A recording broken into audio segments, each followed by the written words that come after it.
Spring sports and rain go together like two peas in a pod. We are hoping to split that pod wide open today, hoping for a dry afternoon of softball. It is Youngstown Ursuline, the number 32 seed, and the Holy Name Green Wave ranked 7th up next on SmeeSports.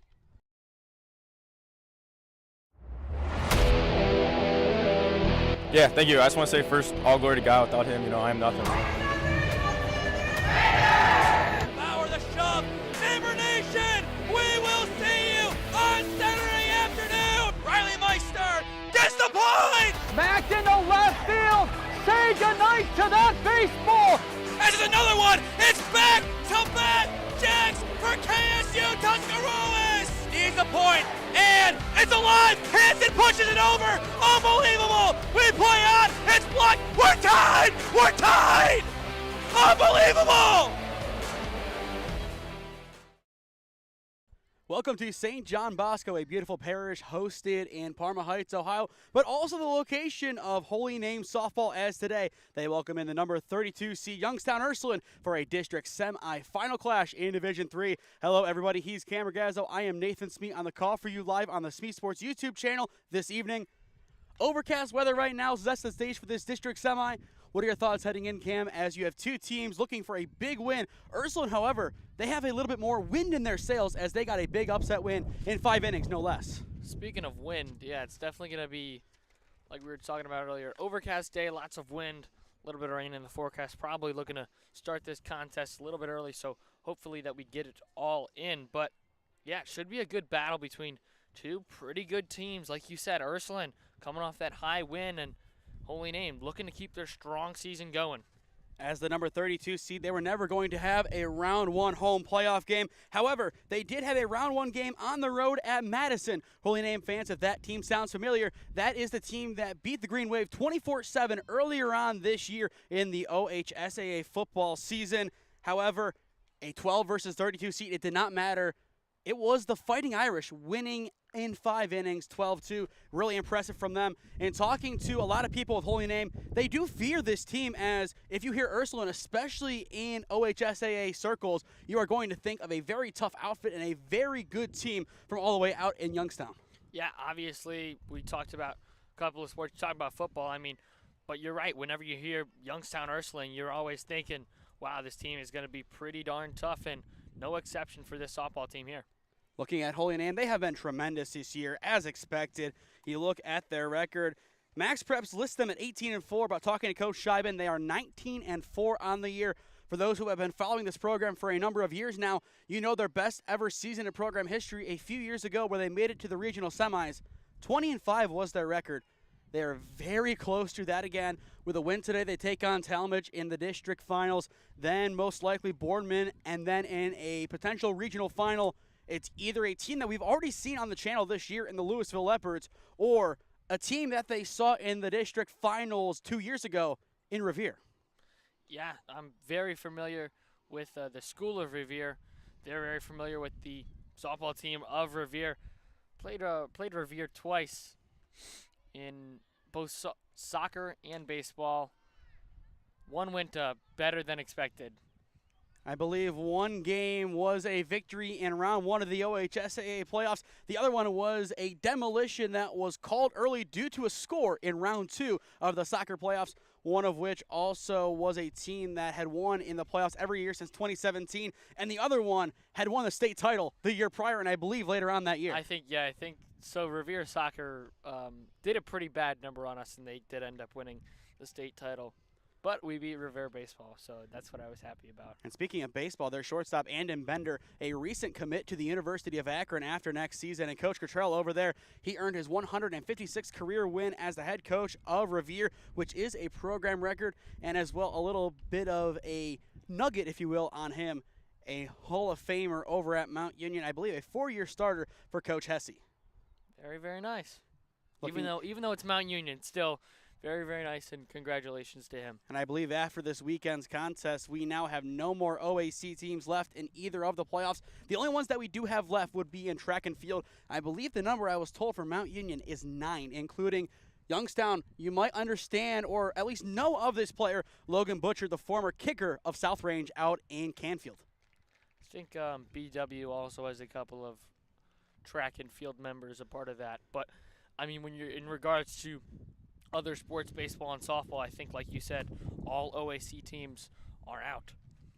We do have a lot of things to talk about today later on in the broadcast. One of the biggest ones is going to be the dissolving of the Lake Erie League, which for those who are unfamiliar, Garfield Heights, Warrensville Heights, Bedford, that news was broken this morning by Matt Gould. So that'll be an interesting thing to watch of where those schools go. From what I've heard about Garfield, they will stay independent this upcoming year.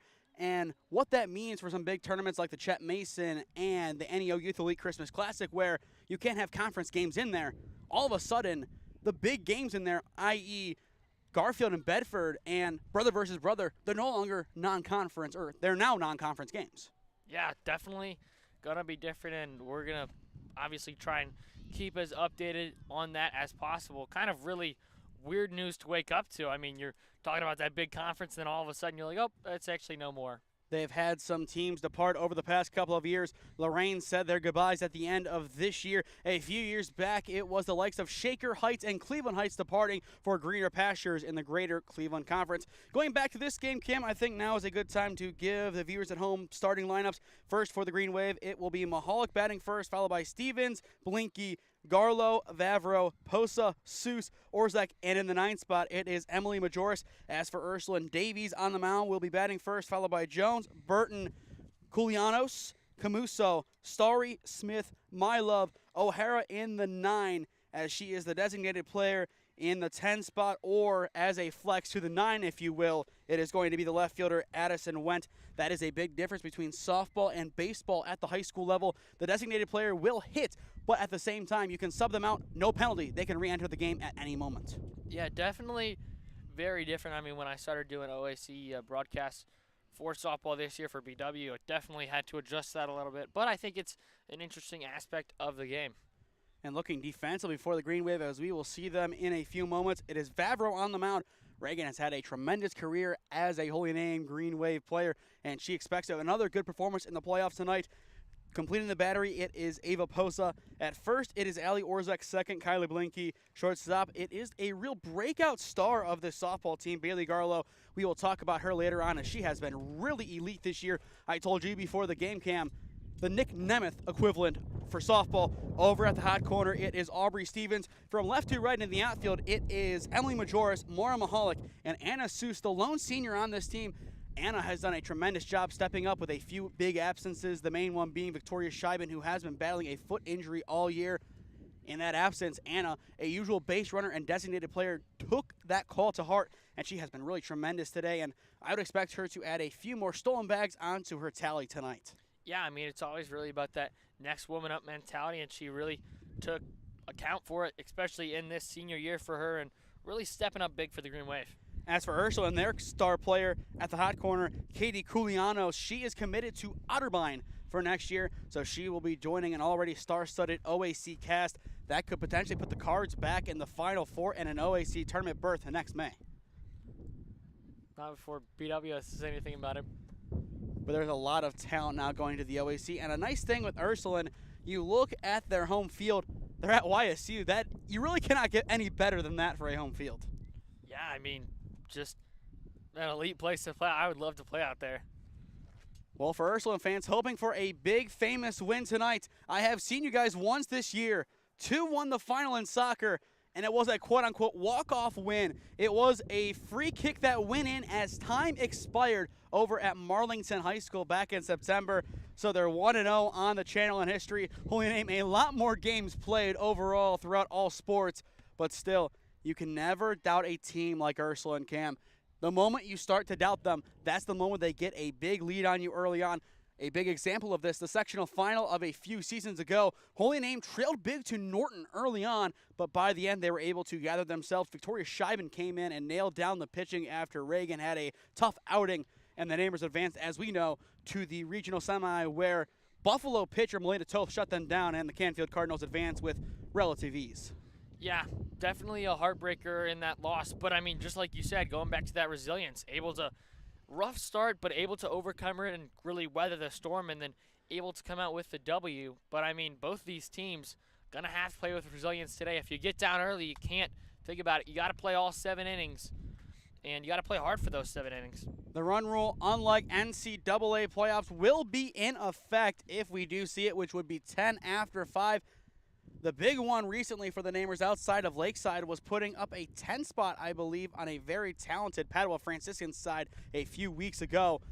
They have the ability to have a big breakout inning whenever they need it. The question is, can they hold Ursuline at bay? A lot is on the line. If you're Ursuline, you're playing on borrowed time. But if you are the Namers, destiny is screaming your name, especially as they look to make it to the regional final for the first ever time in program history. And on top of that, an already historic year regardless, this is the first year in a long while that the Green Wave has had a softball team at the JV level. Yeah, I mean, big props to Coach Scheiben. I mean, really developing these ladies and really kind of developing the softball program here at Holy Name.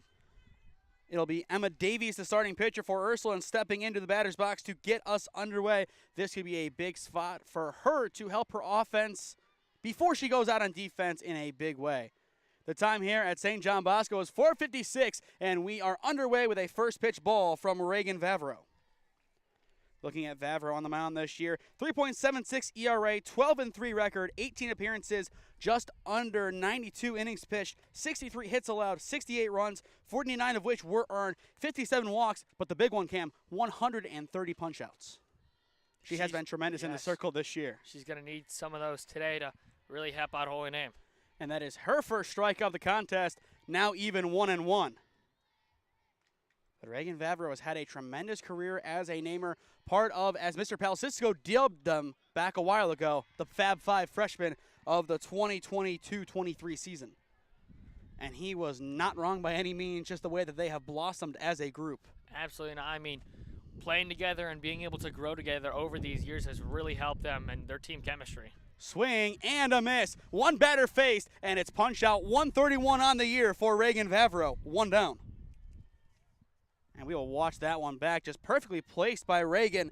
That is how she will beat teams. She makes sure she gives them a false sense of security in the batter's box, and then all of a sudden, down to their final strike, there's nothing you can do as Vavro blows it right by Davies. One up, one down, as Lila Jones, the right fielder, will now step into the batter's box for Youngstown Ursuline. First pitch is a ball, 1-0 the count. We talk about first pitch strikes being oh so important. So far today, she's 0 for 2 in that regard. Yeah, I mean, but in the same sense, you think about how she's done all year, and can't she keep it up? Fouled down the left field line for strike one. First good chop of the game in the batter's box by the Fighting Irish. We will see how they approach this game from that offensive standpoint. You obviously want to be aggressive early on in a game like this, but you have to be careful. You cannot show your cards too early. Time now being called as we will have a discussion with the umpires, as it appears some fans are interfering with play. That's a tough one as they try to set up down the what would be first baseline. It's tough to see from this angle, Cam, as we are set up in the outfield. Everything is a bit reversed, but down the first base side you have fans a little bit too close for comfort. Now 1-2 the count, Vavro getting it right by. Slowing up her speed after throwing the heater. 1-2, what's the pitch? You could go back to the fastball here, but then again, I mean, that was a good off-speed right there. The 1-2. Swing and a high miss. 2 up, 2 down, 2 punch-outs. Well, I mean, exactly. Slows her down with the off-speed to get that second straight, and then just upstairs as we watch it back on the replay. High heat. Couldn't catch up to it. Reagan Vavro known for pitches just like that. She has thrown a no-hitter on this field in the past. Today would be a good time for her to get another one. That last one that we saw against a very decent, I don't want to say great because they did have some struggles, but a very decent Valley Forge side last season. But once again, it's ball one. 3 straight first pitch balls popped up in the infield, caught over at first base, and the side is retired. It is the catcher turned first baseman, Allie Orzek, making the grab. Yeah, good grab there, and really good job by the Holy Name defense to get up there and go 1, 2, 3. Allie Orzek, a catcher by trade, was asked to move over to first base as Sammy Zabak graduated last year. Makes a good play off to the side of your screen, and just like that, Ursuline goes in order. Middle of one in Parma Heights, no score. The Namer offense looking to strike first when we return.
Holy Name looking for some early runs as we rejoin the action in the bottom of the first inning.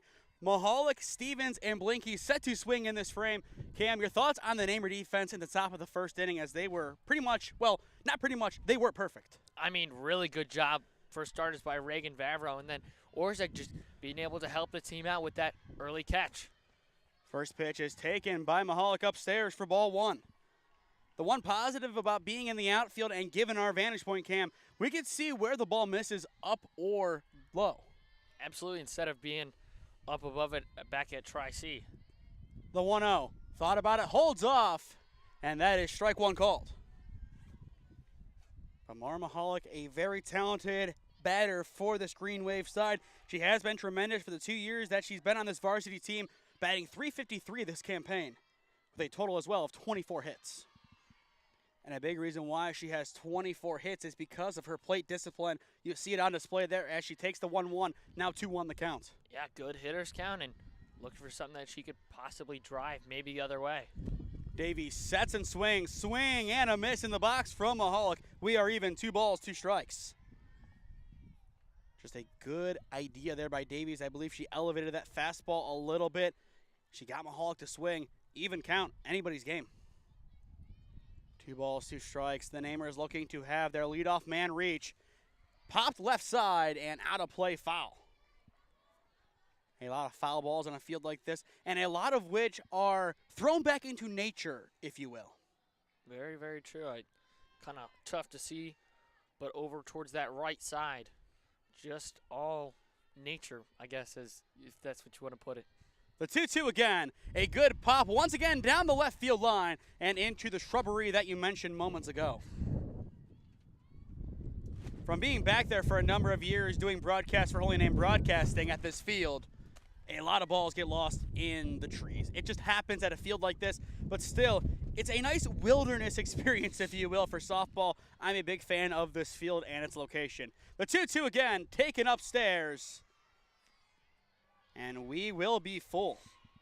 That one was close. I thought the umpire might have punched her out, but I think you did as well.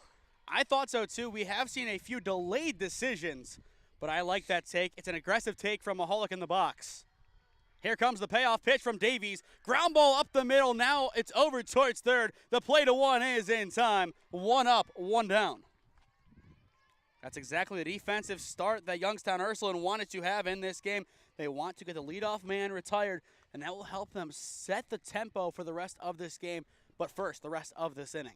Yeah, I mean, just a pretty routine play, but still being able to make it really sets the tone for how this inning, or at least how you want this inning to go. Aubrey Stevens will now step in. A tremendous year as well, batting .406 with 26 hits, 33 RBIs, 8 doubles, 1 triple, 5 bombs, and 4 stolen bags. And she might have another. It is a good drive to deep left field, and it will just ping in.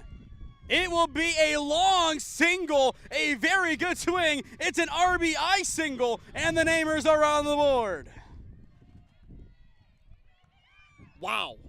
Yeah. What a swing. One of the longest RBI singles that we've seen all year. You can see it just stays inside. No one was on.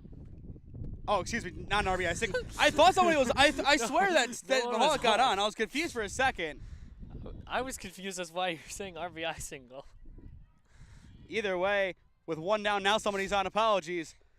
Mahalik just so good at getting on. Kind of thought she did, but either way, she grounded out moments ago. Now 0-1, I believe, the count on Blinky. That's also the other downside of being in the outfield. You see the action from a different side, and you kind of lose track of what's happened.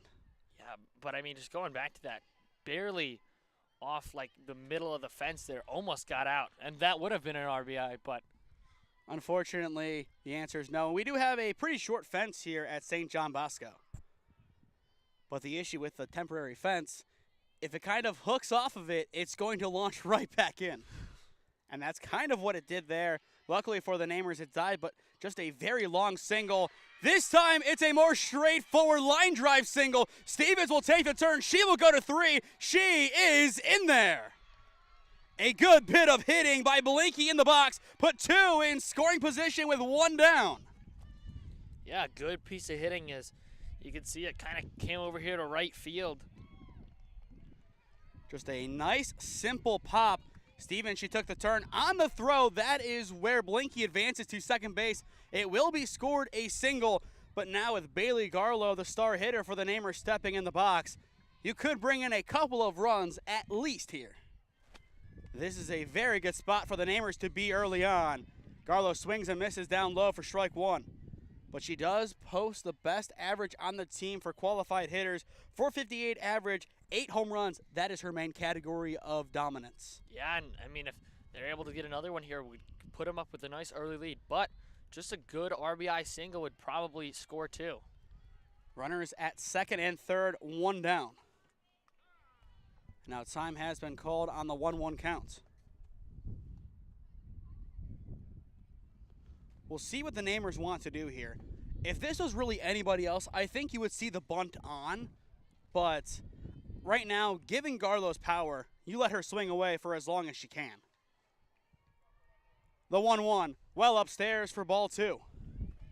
A good keen eye in the box by Garlow. That has been something that she has really improved upon in the past couple of seasons.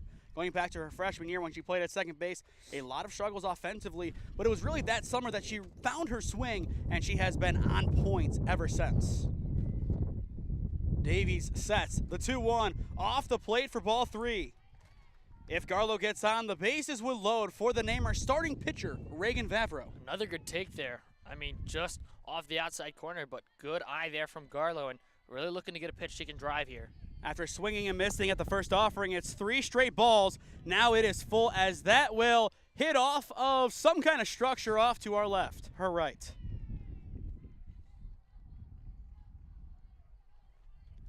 But you look next to us, Cam. Unlike in years past, that fence now there, it's still just kind of an obscure field. You have a church out way back past us in left center. You have a daycare over to our left. Just an interesting spot, but still a beautiful place to play softball. The payoff is popped right side, and it will be caught for out number 2, and everybody will have to scramble on back. That is a massive defensive play by Youngstown Ursuline. Yeah, good play over there by the second baseman as she kind of ranged out into right field. And I mean, just a good play to save a run there potentially. I mean, if that falls, probably 2 score. But good play there. Now all eyes on Reagan Vavro to try and bring in the 2 runners. Vavro batting .225 on the year with 9 hits, 7 RBIs, and 1 long ball. First pitch well outside the zone, 1-0 the count. For the Fighting Irish in the next frame, it will be Koulianos, Camuso, and Starry, the 4, 5, and 6 hitters set to swing. So that is the heart of their order. The 1-0 will miss off the plate for ball 2. Once again, if the bases load, it would then go to Ava Posa as she will try and drive in a few. And this is the part of the Namer lineup that anybody can go yard. A good offering in there for strike 1. Now 2-1 the count. I don't mind her taking that pitch. I mean, saw definitely a couple off the plate to Garlow, and now first 2 she sees outside as well, and then finally able to get a strike in there. But Davies has really got to lock in here, try and get the final out. The 2-1 will miss off the plate for ball 3. A lot of good takes by the Namers. We talked about it a little bit in pregame, or at least just with a couple of individual players. Great plate discipline. And that has won them a few contests this season. The 3-1 taken, and it will be called a light strike. We are full. No advancement on the pitch unless the Namers are trying something out of this world. But either way, inning ends, bases load, or some runs score. Those are your options, or a foul ball, and it will be a swing and a miss. Davies locks in and gets the final out. The side is retired. Yeah, just a really good pitch. I mean, really just challenges Vavro there as we watch it back. I think she goes fastball just right in down the middle of the zone and forces Vavro to swing and miss. But really good job after allowing those first couple base runners not let anyone score and keep the game going in the second. End of 1 at St. John Bosco. If my mind will actually serve me right, It is 0-0. Unlike 1-0, I think the Namers, given the rest of the inning, would have liked that outcome a little bit better. Either way, we step aside here in Parma Heights. A lot of softball left to play here in our beautiful wind tunnel.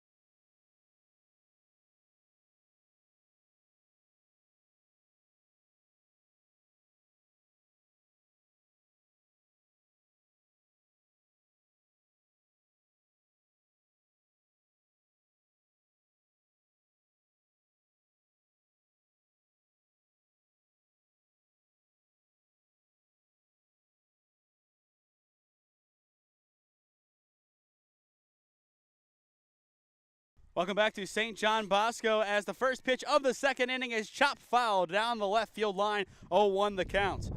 It is 4, 5, and 6 batting this frame for Youngstown Ursuline, starting with Katie Koulianos. Once again, Cam, she is committed to play at Otterbein next season, and she will be a big addition for the Cardinals. Yeah, and really looking to show us today why she has earned that spot and probably put a big stamp on this game, especially for Ursuline here. And looking beyond Koulianos, this whole Fighting Irish squad is trying to prove that they belong in this round as the 32 seed. You usually don't see that number associated with a team in the district tournaments, but this year they're proving that wrong, as otherwise it would have been 11, 13, 12, and 7. And when Holy Name, they made it all the way to the regional tournament, they were the 15 seed. And they, I believe, had to take down 7 and 10. But seeding goes out the window in the playoffs. Ursuline 7 and 15 on the year. A couple of big wins, a couple of heartbreakers, but that's just kind of how the wind blew for their season. Ground ball, and it is through. A beautiful bit of hitting by Koulianos. The leadoff man is aboard via the base knock. Yeah, good piece of hitting there. She goes the other way, just past Orzik at first base, and good base hit into right field. We talk about it all the time. If you can hug one of the lines, whether it be the left field or in this case the right field line, success should follow. And as you saw someone on your screen, it completely hugged that line all the way down. Absolutely. Just like I said, good piece of hitting and a good way to start off the inning. As I alluded to last frame, this is the heart of the Ursuline order. This is where they can do a whole host of damage. And it looked like bunt attempt there. That one went foul, so probably looking to do the same thing in here. Very surprised not to have seen a bunt attempt until then. Usually in softball you see a lot of drag bunts attempted, most of which are laid down. The 0-1 will miss upstairs, evening up the count. But if you are Holy Name, you cannot overcomplicate this scenario. We talked to a lot of coaches this weekend for post-game press conferences, even at the NCAA level. Their big thing, don't make the moment bigger than it is. And that will really help keep your mind in the right spot, especially in the playoffs when careers are on the line, whether you like to say it that way or not. That is, yeah, definitely one way to put it, but at the same time, like you said, you kind of got to step back and not think about it. Speaking about not thinking, Vavro doesn't there, and it is her third strikeout of the day. One down as Camuso goes down swinging. Now it is Kayla Starry, the shortstop, stepping in. Looking at this Ursuline team, though, once again, 7 and 16 on the year, averaging just under 7.2 runs per game while allowing just under 7.3. They're a team that pretty much breaks even every game. Just a lot of games, unfortunately, for them going against opposed to into positive territory. Yeah, and I mean, that's just kind of how it is. But at the same time, when you get to playoff time, you're really battle-tested and good in close games, and they're probably looking to make it a close game here today. For the Namer fans looking at the volleyball team this year, a battle-tested group. I believe they won 5 or 6 games in the regular season. They made it all the way to the regional final against Marlington, and a very good Marlington side that was dominant the whole way. And you look at that Marlington team, up until the playoffs, I don't think they dropped a set in like a month. But playing teams like that really battle test you. Ursuline and the Ringer out in Youngstown, they're a battle-tested group, and it's no surprise that they were able to win that last game. I think we even predicted them to win before it happened. The pitch in there, a good offering from Vavro for strike one. Now 3-1 the count on Starry. After the shortstop, it goes to Mackenzie Smith, the catcher. 1 on, 1 down in the top of the second inning. The 3-1 will be in there, and we are full. 3 balls, 2 strikes. Yeah, good job working back in the count here from Vavro, but she's going to need to put another one in there. From 3-0 to full, Vavro, a great battle. Can she complete the mission? The payoff pitch, a good pop. It will stay in the infield. Blanky underneath it at second base makes the play for out number 2. After the leadoff single, the Namers have done a great job bringing their defense back down to earth. Just a tough spot to be in after a stout first inning. You allow a leadoff hitter. Your mind can kind of wander in a spot like that, especially with, as we said, the heart of the order up. But still, with Vavro and Blinky making big plays, the now upperclassmen who it seems like have been underclassmen for so many years now are making big leadership plays. Very, very true, and they're going to have to come up big in this game and keep continuing to come up big. I mean, Vavro already with 3 strikeouts, probably looking to add on that total, at least double it, if not more. The pitch well upstairs for ball 2. Vavro good for at least 10 punch-outs a game, it feels like. She has been dominant throughout her tenure at Holy Name. And, oh wait, she has 1 more year left. The 2-0, swing and a miss, now 2-1. Once this year is over, it's only Anna Seuss leaving the program. Everybody else comes back. And last year you lost 2 players in Zabak, a big key performer at first base, and Majoris, who's a good utility piece that was used in the outfield, but also in the DP spot.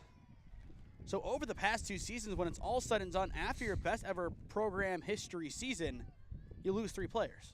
Yeah, and I mean, got a chance to do even better next year. But they're not focused on that. They're focused on this year right now.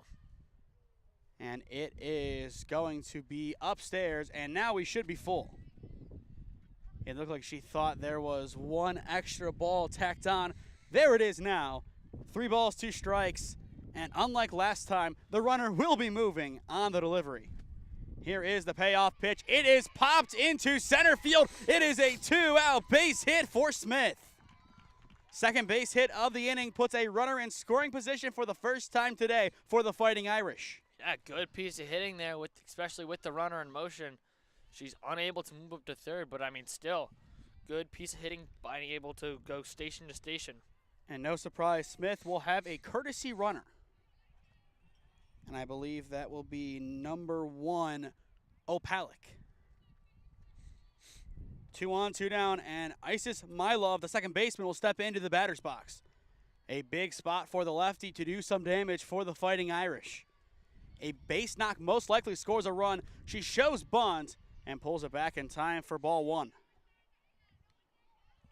After Mylov, it goes to Ireland O'Hara, the designated player, and then to the top we go. Vavro winds and fires the 1-0. Hit foul. Now 1-1.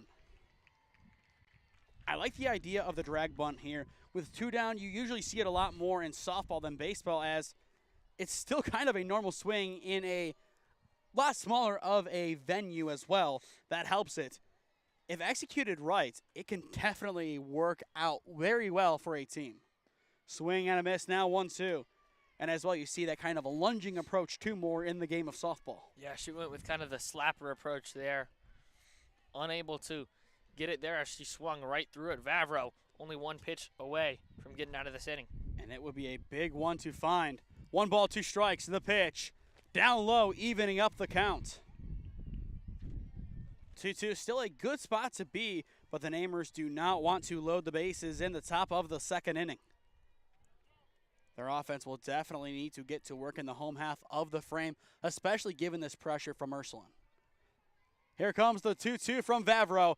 Hit down the left field line, and it is fair. They will score the opening run of the game. It is an RBI single for Isis Mylov. Put the Fighting Irish on the board. Yeah, just a good piece of hitting there. She's able to go the other way and did it all the way into the outfield for that opening run. And on the throw, she will advance to second base, put 2 runners in scoring position, 2 down, and it is the number 9 hitter, O'Hara, stepping in.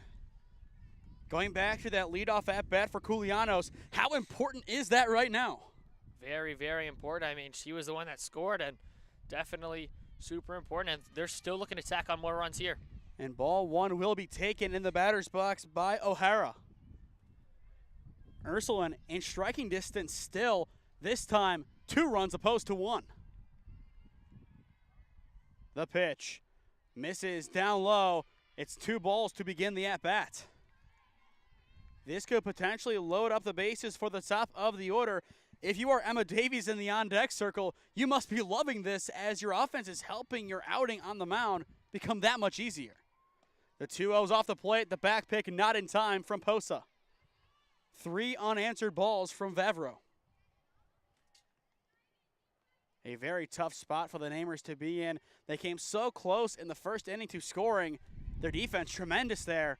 But in the second inning, Ursuline came back with a vengeance. And that vengeance has been fruitful so far. It could be even more so. But Blinky is able to settle down the defense. She will get the final putout. And the side is retired. But Cam, it is the luck of the Irish prevailing in the top of the second inning. 1 run scores courtesy of My Love's RBI single. Middle of 2 at St. John Bosco. It is the number 32 seed up 1-0 on Holy Name.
Not a spot the Namers are used to playing in, Cam, but they trail right now 1-0. If you are Holy Name, what is your response in the second inning, especially in regard to approach? Because obviously they want to score a bunch of runs here, but you can't just snap your fingers and be up by 5. Yeah, absolutely. I mean, Namers were able to get 2 runners on, both in scoring position, but unable to have either of them score, and really they need to get back in that dangerous position again. And looking at the pitching, usually in the playoffs and years past, it will be Victoria Scheiben coming in when struggles start to appear. Now, it would be Mara Mahalik since Scheiben is out with injury. But Vavro hoping to have a good response in the next inning. Right now, her offense has a 1-1 count with their leadoff hitter. It's Posa, then Seuss, and Orzek. Not a bad spot for the Namers to be in. Really, any spot is not a bad one, just given how dangerous this offense is. The 1-1. Misses low, and that will now make it 2-1. But Ava Posa so far on the year, batting .278, 15 hits, 18 RBIs, 4 doubles, 2 home runs, and 5 stolen bags. The 2-1 misses upstairs. No, they say it's in there for strike 2. Delayed strike call. It looked from our vantage point, the one that you see on your screen is that's where I watched the pitch. It was right above the zone. Either way, they just get the top of it. In the meantime, Posa will call time. I don't hate that move. 2-2 count, a tough call there. this is where you can really take a quick breather and get back to your best in the batter's box. The 2-2, it will be hit over towards short. It's a good scoop. The throw on an excellent stretch is in time for out number 1. What a stretch at first by Camuso. Yeah, good stretch. Just like you said, I mean, tough play over there. So we're going to watch that one back. I don't know, Cam. Based on your reaction, I think you were as shocked as Ava was. Yeah. It's a tough one there. I think she was out. Just based on the way the ball was hit, I do agree with that decision. But one down as Anna Seuss, the right fielder, will step in. As I mentioned a few times, Cam, the lone senior and really the breakout star of the Namers this year. Out of nowhere, Victoria Scheibing gets hurt again. Somebody has to step up. Enter the one and only senior and as well the captain. I mean, she is exactly what she needed to be. She needed to kind of adapt the role similar to Kelsa Mars of a couple years ago, albeit Kelsa played in center field, but an equally good fielder as you would be in the batter's box. And that kind of neutrality on both ends has made Seuss such a great player. Chops it over towards short. It's going to be a tough play. She will beat it out. And there is her scrappiness put on display. A beautiful infield single, hit number 3 on the game for the Namers. And Cam, once again, we've seen her make some good plays in the outfield this year. That's a tremendous one inside the infield. Yeah, and now another base runner on here for Holy Name. Possibility of maybe a stolen base here and being able to move him over and try and get that run to score. It's Allie Orzek now stepping into the batter's box for the Namers. Orzek batting 196 on the year. Seuss a good lead over at first base as strike 1 is called on Orzek. But Allie Orzek in a good spot to potentially put a run on the board. We know the power that she possesses with her swing. The question is, can she go yard here for what would be the second time this year? The playoffs, it's a completely different story. A lot can change, a lot can happen. But one thing is for sure, if you're best, your season's going to end. The 0-1, down low, and Seuss will take second. We talk a lot about it during baseball season, Cam, but reading the down angle. Absolutely, good job there. As Seuss on first, we saw her seize the ball, get past the catcher, and easily able to take second there. And now a chance for the Namers to tie up the game. The runner is in scoring position that they need to get around. They just need to hit well here. Orzek, then Majoris. It's a good spot to be in. Orzek takes off the plate for ball 2. And I think if Majoris comes on, you will see some sort of slap bunt. We've seen her do that so often throughout her career, just like an Anna Seuss. I think we see it again here. And with Majoris batting 244, it will be a good spot for her to do so. For Ursuline in the next inning, it is going to be the top of their order set to hit. But overall, a lot of moving pieces early on in this game. A lot more still to be decided. Strike 2 now called on Orzek. I believe it is a full count, 3-2. A big pitch upcoming here from Davies. The pitch, swing, and a half swing for out number 2. And on top of out number 2, it's strikeout number 2 for Davies. Yeah, good pitch there. Like you said, kind of a weird half swing, but a strikeout is a strikeout. And now it is the 9-hitter, Emily Majoris, coming in. I thought that was Thunder, Cam, but no, that's just a passing car. Now in the 9 spot, it is Majoris coming in. And that's expected. She will show bunt. Seuss will steal third in the meantime. The power of showing bunt is unmatched. We saw it a lot over at Mount Union this weekend. Daniel Tome, the catcher of Mount Union, I kid you not, he showed bunt 3 times. The runner advanced on all 3 and scored. Did not lay down the bunt at all. I believe she did go, so that should be strike number 1. But Emily Majoris has the tying run at third now. Can small ball prevail for the Namers? Swing and a miss, a hefty cut. Ursuline on the cusp of a big third out. If they can hold the lead through 2, that would be a tremendous start for the big underdog. The pitch, swing and a miss, and the inning is over. 3 pitches. Doris Davies, 3 punch-outs on the day. She is getting better as this game progresses. Absolutely. I mean, really cooking up there, especially those last 2 outs coming via the strikeout. Really good job from Davies, and now she's going to be up next inning for Ursuline. We mentioned the game against Norton 2 years ago. The game script very similar. The Namers down early. 1-0 your score through 2 innings.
Two innings down, 5 more to go. 1-0 Ursuline on top. And Cam, if you are a fan of the Fighting Irish, you have to be feeling really good about this game so far. Absolutely. I mean, up early here on Holy Name and a chance to put on some even more runs. It will be the top of their order set to swing this inning, meaning Emma Davies, who has been really elite on the mound today, Lila Jones, and Brooke Burton. Last time they were up 0 for 3 as a cohort, 2 strikeouts and a pop-out to first. Strike called there, and the Ursuline fans not very happy with that decision. I mean, from our angle, that looked to be in the sky. Yeah, it looked just a bit high. It was close. The 0-2, similar spot, and that is strike 3 looking. 1 up, 1 down. Reagan Vavro bringing back the defense to life. Absolutely, and gets her first, I believe, looking. That would be correct. Number 4 on the day, and Cam, given that call on the 0-1, Vavro was destined to try again and see if she could get the call twice. And based on the way that one looked a little bit more convincing, now strike 1 there. I think our big question is answered. Can Reagan Vavro bring herself back into this game? And for now, at least, the answer is yes. 4 straight strikes to begin the inning. The 0-1 popped up and into the shrubbery and now into the crowd. And speaking of that crowd, Cam, we have a pretty good angle of everybody here. A very well-attended playoff game. Yeah, as you can see down the line there, lots of people, a couple of Holy Name students, well, former students. Peanut gallery. It's the peanut gallery. Yeah, technically not graduated yet, but will be on Thursday. Ground ball over to Blinky at second. It's a good backhand snag. The throw to 1 is in time. 2 up, 2 down, and that is now the 3rd putout today from Kylie Blinky. Yeah, a couple of good, just solid grounders over to her, and just has done a nice job of making nice strong throws over to first. And you saw that range with that hit. Just sticks out the mitt, goes backhand, and given the way that she set her feet, she was easily able to make that turn. A lot of times when you throw out a glove for a backhand play, it's just to keep the ball in the infield. But with a player like her who knows how to set her feet and make a play like that, it's just second nature. Ball 1 called on the appeal. Yeah, that first one just in the dirt almost looked like she swung, but on the appeal, like you said, did not go. It is Brooke Burton, the center fielder, stepping in 0 for 1 on the day with a pop-out to first. The 1-0, no doubt about that one, 1-1. We will see how Vavro continues to attack during this at-bat. She has been really aggressive so far in this game, and that is really what you expect to see from number 11 in the circle. The 1-1, just a bit upstairs as it will sail over Posta's head. Yeah, just a bit high. Maybe a little bit more than desired on the offering. Either way, it's a hitter's count 2-1. Koulianos in the on-deck circle, and I think you are going to see some aggressiveness on the base path given her ability to swing the bat. Put a runner in scoring position. Koulianos can really give a good chance to Ursuline to put themselves on the board again. But in the meantime, it is Garlow getting the ground out, thrown across the diamond. The side is retired in order. Cam, we will watch that one back. A simple play made by Garlow in the meantime. Exactly what she needed to do. Sets her feet really well. Good, strong throw across. The Namers needed a good defensive inning, and their prayers have been answered, at least for the time being. Absolutely. Just 3 up, 3 down as they did in the first inning, but that second inning kind of got to them. But in the same way, the Namers were able to get 2 on in the first inning. Can they do the same in the third, but finally get them to score? Middle of 3. We had a lot of questions coming into this game. Maybe more now that we are into the thick of it. 1-0 Ursuline on top at St. John Bosco.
Welcome back to St. John Bosco for the bottom of the third inning. Ursuline up 1-0 on the Holy Name Green Wave.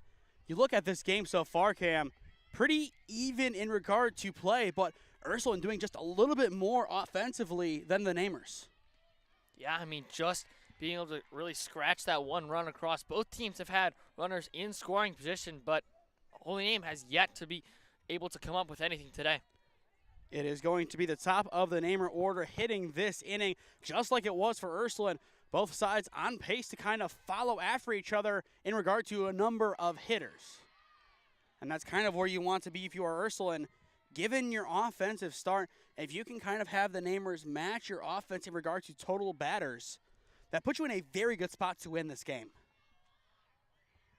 2 strikes the count, the pitch, swing and a miss. It's 3 pitches to Mahalik, and she is back to the dugout. Strikeout number 4 on the day from Davies. 1 up, 1 down. Davies is just doing a really good job of matching, actually even doing better than Barlow, or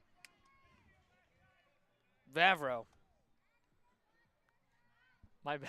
I think you tried combining I the did. first and last name of Bailey I did. plus Reagan. I did. It was very interesting, to say the least. Speaking of interesting, a very interesting spot for the Namers to be in. Their offense somewhat silenced so far. And this is a team who so far this year has been dominant offensively, averaging nearly 10 runs per game. The question is, who will break free from this streak? I mean, Aubrey Stevens, her first time up, saw her line one pretty much off the wall, just a couple of feet higher, and this would be a 1-1 ball game. And you said it perfectly. If she hits it out there again, I think the student section would definitely be loving that one. For those just joining us as well, a good cohort of fans out in center field for Holy Name. That pitch will miss off the plate. Stevens, a good spot, a good patient spot to be in.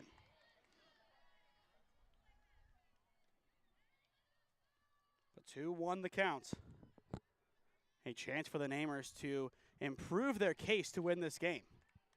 And they need a lot to go their way, especially as we are starting to get into the later stages of this game, maybe nearing the halfway point, but this game will quickly get away from you if you're not careful. And on that pitch, it is ball 4 with 1 down. The Namers will have life on the base path. Now with Blinky stepping in, do we see small ball or do we let a power hitter swing here? We could see either or, but I mean, I would probably expect to see small ball at the same time. After her, you have Garlow and Vavro coming up, so definitely some power there. Doesn't attempt a bunt, at least on the first one, so possibly could see going with the latter, more power approach. And that would be no surprise, just given how well she has swung the bat this year. Looking at her average, once again batting .419, a total of 10 extra base hits that stayed inside the park, and looking at the home runs, as that is a throw out from behind the dish. Hang on a minute. Smith, an excellent chuck for out number 2. Yeah, I mean, showed bunt there, but really I think it was just a ploy, and Stevens tries to get to second, but that's a second out of the inning and definitely not what you want to see if you're holding aim. And going back to Blinky, 1 home run this year, so a total of 11 extra base hits, 10 staying in the park. But right now, a home run would only tie it up. And the goal of the Namers right now, just work out of this. This is a tough spot to be in, as that is a strike called on Blinky.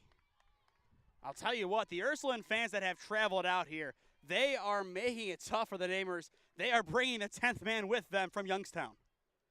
And you need that in a game like this. 1-2 the count on Blinky. It's the pitch. And that pitch is popped well out of play and into the neighboring parking lot. Based on where my car is, I hope nobody hits it. But if they do, then it might be the great Bambino back to life. That's why I parked far enough away. Yeah. I follow Coach Scheiben where he parks. I'll say that. The 1-2. In there for strike 3 looking. What a performance from Emma Davies. That is punch out number 5, and the side is retired. In regard to total number of batters in order, but there's a walk sandwiched in between the 2 punch outs. This Ursuline defense, they have been dangerous all day, making big play after big play, and that is a big one. 3 complete at St. John Bosco. Still a lot of softball left to play, but right now, if you are the Fighting Irish, you have all the luck you need, up 1-0.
As we rejoin the action for the 4th inning, Cam, it seems that you have ran out to your car and have found an oversized jacket of sorts, as the temperatures have rapidly dropped here in Parma Heights.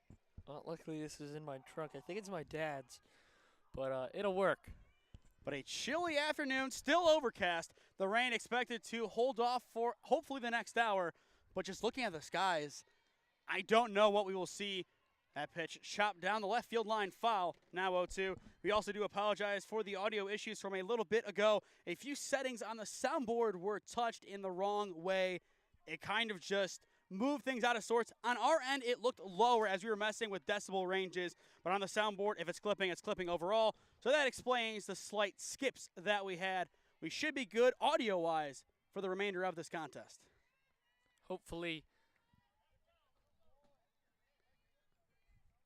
And hopefully we will also stay clear of Mother Nature's wrath. But a chance for Ursuline here to extend their lead. This is about where they had their biggest stride. It's this exact spot of 4-5-6.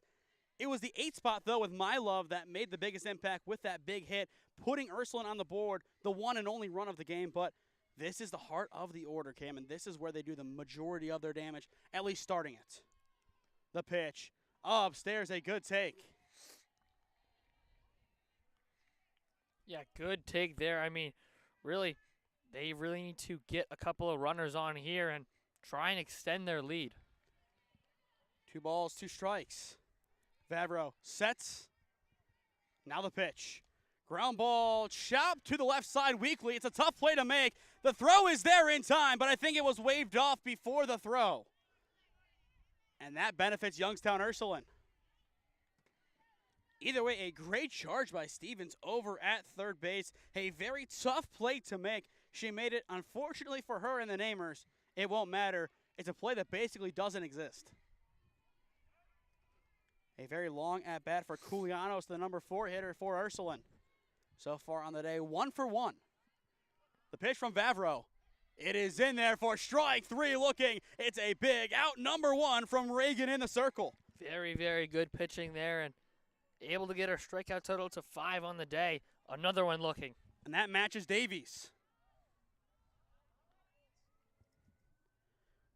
But Cam, 10 combined strikeouts for the pitchers. Absolutely elite play from them, and this is what you expect to see in a playoff game like this. Good pitching, good defense, and a few plays making the biggest of impacts. First pitch will sail upstairs to Camuso, who struck out swinging in her only plate appearance so far. But 1-0 the count. Vavro, a lot of first pitch balls, but down the stretch in these at-bats, she is doing a great job bringing herself back to her best, and that is where she gets a lot of her strikeouts late in counts. The 1-0 chopped foul off of the ankle. A little bit of a painful swing there, but the count is now even. Yeah, but just like you said, right back into this count now that it's 1-1. Even though she starts off with those early balls, I mean, already 5 strikeouts on the day. So now an even count on the first baseman. For Holy Name in the bottom of the inning, it is Garlo, Vavro, and Posa, 4, 5, and 6 set to hit. And this could be a big turning point for the Green Wave. This is about where they made their biggest strides against Norton in the playoff game 2 years ago here. A good count for Ursuline to work with. The 2-1 popped out of play. Count now even. And it looks like we are starting to get the rain that was expected for later. We did start a few minutes early. That was the hope of getting this game in. We don't want to have to reschedule this, especially with Ursuline coming from nearly an hour and a half away. We want to get a full game in, and I think if we get an inning and a half more done, Cam, it will count. The pitch, swing and a miss. It's a big one there for Vavro. 2 strikeouts to begin the frame. That's number 6 on the day for Reagan. I mean, you were just talking about it. Even though she starts down 0-1 in a lot of these counts, or I mean 1-0, still able to fight back and couple of foul balls, couple of well-placed strikes in there, able to get her back with another strikeout. And now all attention will focus on Kayla Starry, the shortstop. Pops that one off the backstop, now 0-1. But this, like I said, could be a big turning point in this game, Cam. If the Namers can get some good defensive stops here, this is really where the game can flip on its head in favor of HN, as they need a big offensive inning. The question is, can their big players step up to the plate and make the impact plays they have all year? And in the playoffs, like we've said, it's a whole new beast. They won their first playoff game really convincingly, a 12-0 win over Lakeside. This is somewhat different for them. A lot different than they're used to being. They're used to being up big in these games. They're used to having commanding leads. But right now, Cam, this is Ursuline's game to lose. Absolutely. I mean, they're really in a power position, and Holy Name's offense really needs to start going next inning, but they got to get out of this one first. Chopped foul over towards Holy Name's dugout. The count remains 1-2. And as well, we apologize. We have brought our cameras into a safer space for the time being. I expect this to be kind of a constant drizzle down the stretch. As long as we finish this game, I don't think it really matters to the players what we're playing in. Good pitch from Vavro, just missing inside to even up the count. Good patience on the opposite end of that from Ursuline as well. The Fighting Irish, they have been really good today offensively. A lot of good patient approaches. The 2-2 popped and out of play. Once again, the survival swing will pay off in a big way. They will see it again. Either way, 2-2 still the count. The Namers looking for out number 3. Once again, Vavro with 6 strikeouts, Davies with 5. 11 combined. Yeah, I mean, it's really just been a battle by the pitchers. And A pitcher's duel, if you will. that is what they would call it. But really, that second inning has really been the tale of this game so far. A good pop into right center field. It will fall and hit off of the wall. It will be a double with 2 down for Youngstown Ursuline. Starry, a massive crack. Exactly what the doctor ordered. And Cam, I said moments ago, how big was that foul ball? It kept the count even. It kept Ursuline in it with a chance to do some damage. And the damage is there in the form of a massive double. Still 2 down. Mackenzie Smith steps in. She's 1 for 1 on the day. And in the on-deck circle, it's the RBI hitter of Iris Mylove. Yeah, absolutely. Just a great piece of hitting right there, and definitely not who you want to see in the box here if you are the Green Wave. But 1 out away, you got to try and get it here and get out of this inning. First pitch is called a late strike for 0-1. Once again, it's Smith, Mylove, and O'Hara in the 7, 8, and 9 spots. 8 and 9 in the queue. 7 up in a big spot for Youngstown Ursuline. The 0-1 popped out of play, now 0-2. Just as you said, Cam, 1 out away, now 1 strike away. But for whatever reason it has been today, the luck of the Irish has prevailed time and time again. Will it here in a big potential turning point? The 0-2, a good crack down the right field line, and it will ping out of here, foul. And once again, the luck of the Irish was almost perfectly on display. Yeah, I mean, just as it barely goes foul. I mean, Seuss was racing over there to try and make a play, but like I said, just foul. Once again, for the Namers, it is Garlow, Vavro, and Posa set to hit in the bottom of the 4th. The 0-2 once more, swing and a miss, and the side is retired. A big response by Reagan Vavro. After allowing the double, she hunkers down and gets a massive 3rd out via the punch-out. Absolutely. I mean, just a couple of good pitches in there. That's her 7th punch-out of the day, and really just been a pitcher's duel so far. As you said, a pitcher's duel on hand, but the offense of the Irish just a little bit stronger. 1-0 your score, middle of 4 in Parma Heights.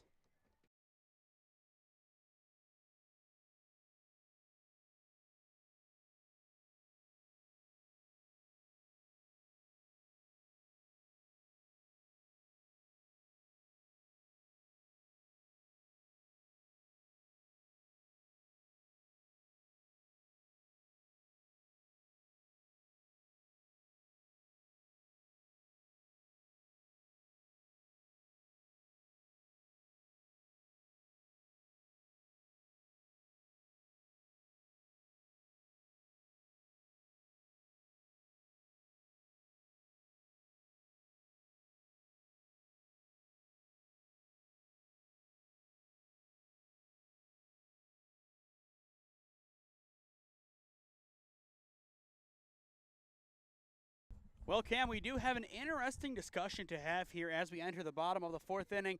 For those who follow softball, you would know it is supposed to be a 7-inning game. It is raining. We know how rain holds up on a field like this, given how much dirt. Holy Name might be down to their final 6 outs, as you would need 5 innings to get a complete game. Do you think that changes their approach at all here, or do you think they're playing the long game of the 7, assuming we get those final 2 innings? I think you got to be aggressive here no matter what. You really got to at least fight back to get that 1 run that you're down and possibly more, but you really need to fight back, and the later this game goes on, the more it's looking in favor of Ursuline.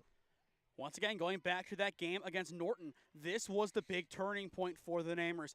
This is the inning that they were able to change their fortune and get a lot of good offense on the board. Looking at the radar, ladies and gentlemen, it is not looking too good. Kind of similar to what we saw last week at Holy Name for the Parma Holy War between Holy Name and Padua for lacrosse. 0-1 the count on Bailey Garlow, the shortstop.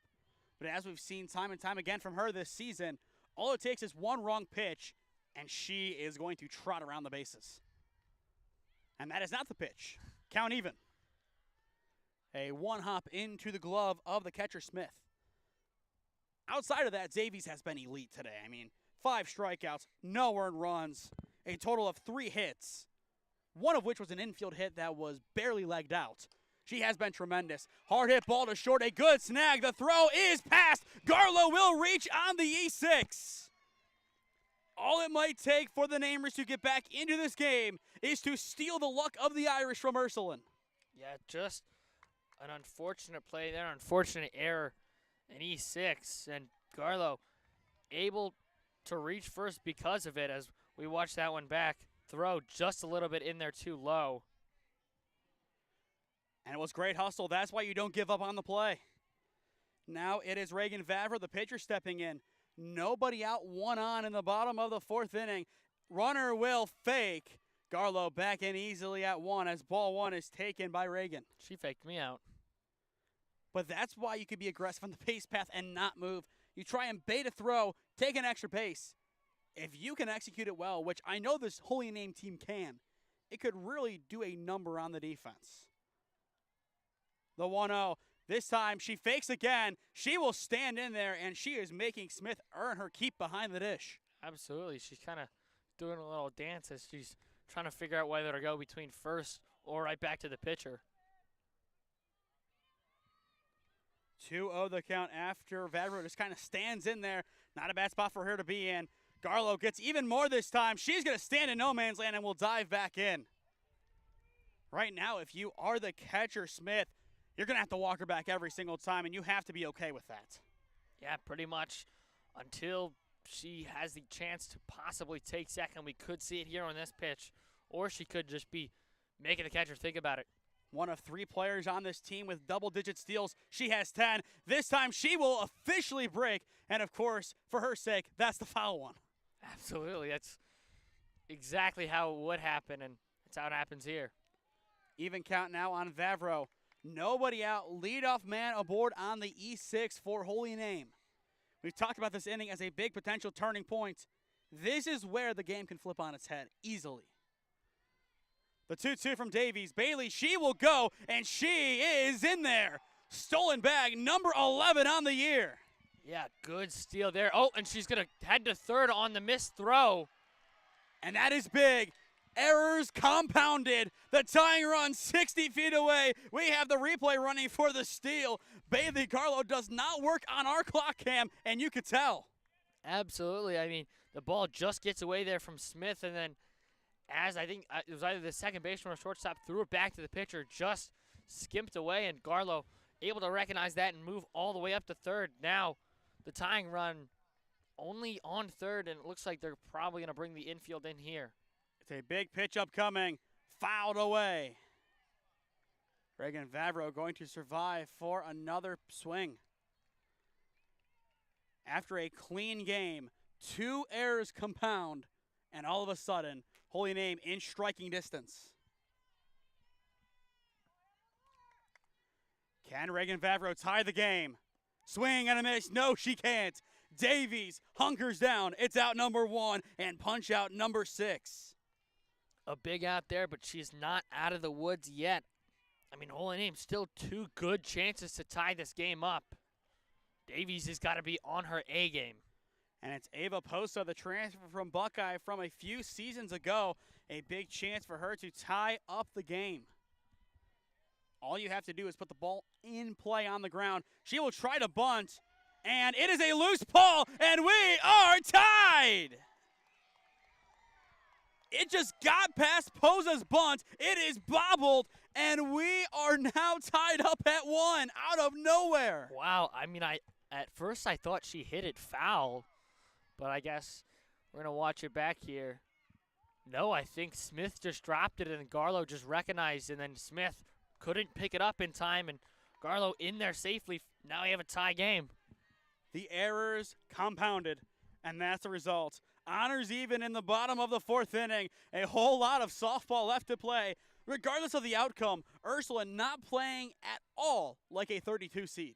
Absolutely not. But, I mean, really, this inning and the second inning for both teams, they each had their moments, but really this is a big inning and could lead to more runs here for Holy Name.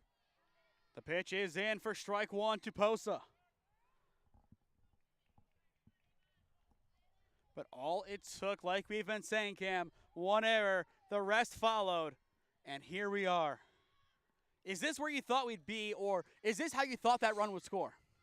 Definitely not.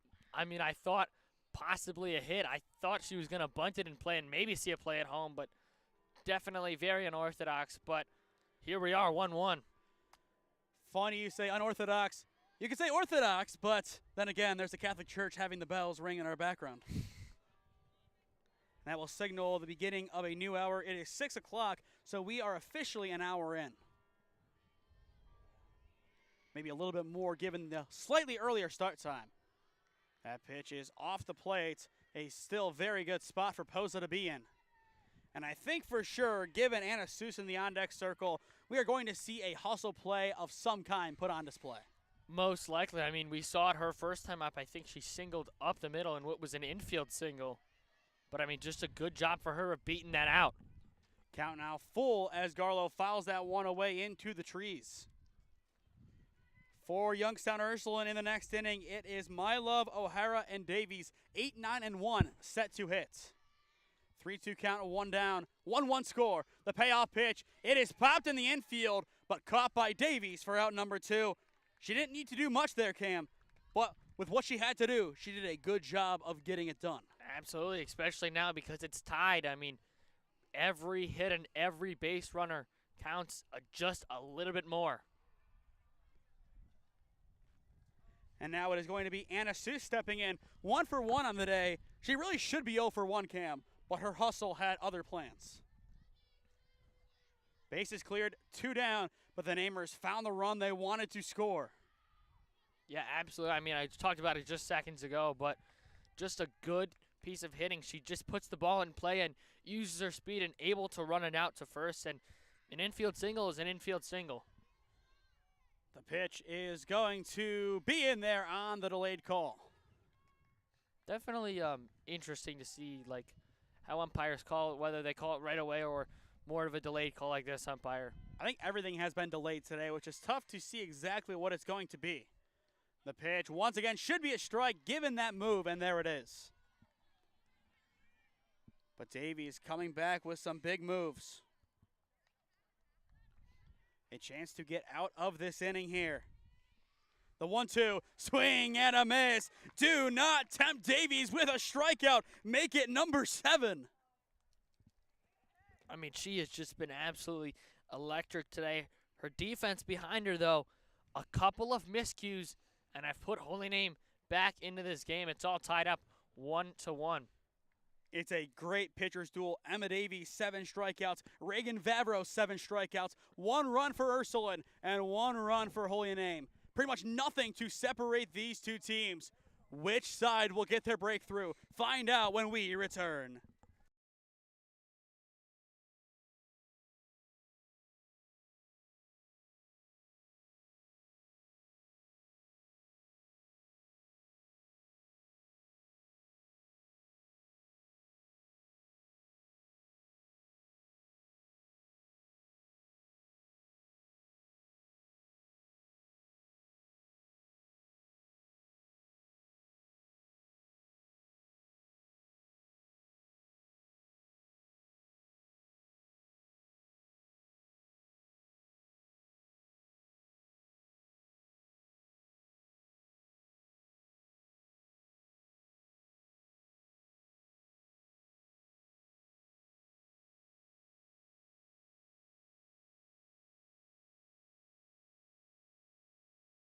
Four innings down, Cam, and we are tied. Pretty much every major statistic, we are tied outside of the score as well. 1-1 the score, 7 combined strikeouts for each pitcher.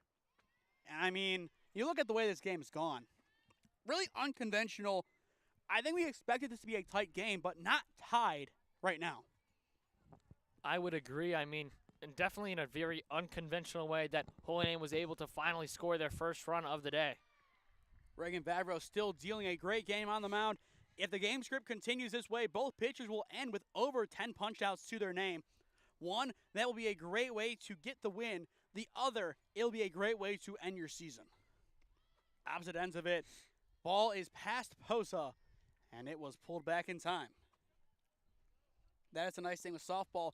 Even if you do leave the batter's box when you're offering the bunt and you pull back, it's a ball. And you can still lead with that lunge.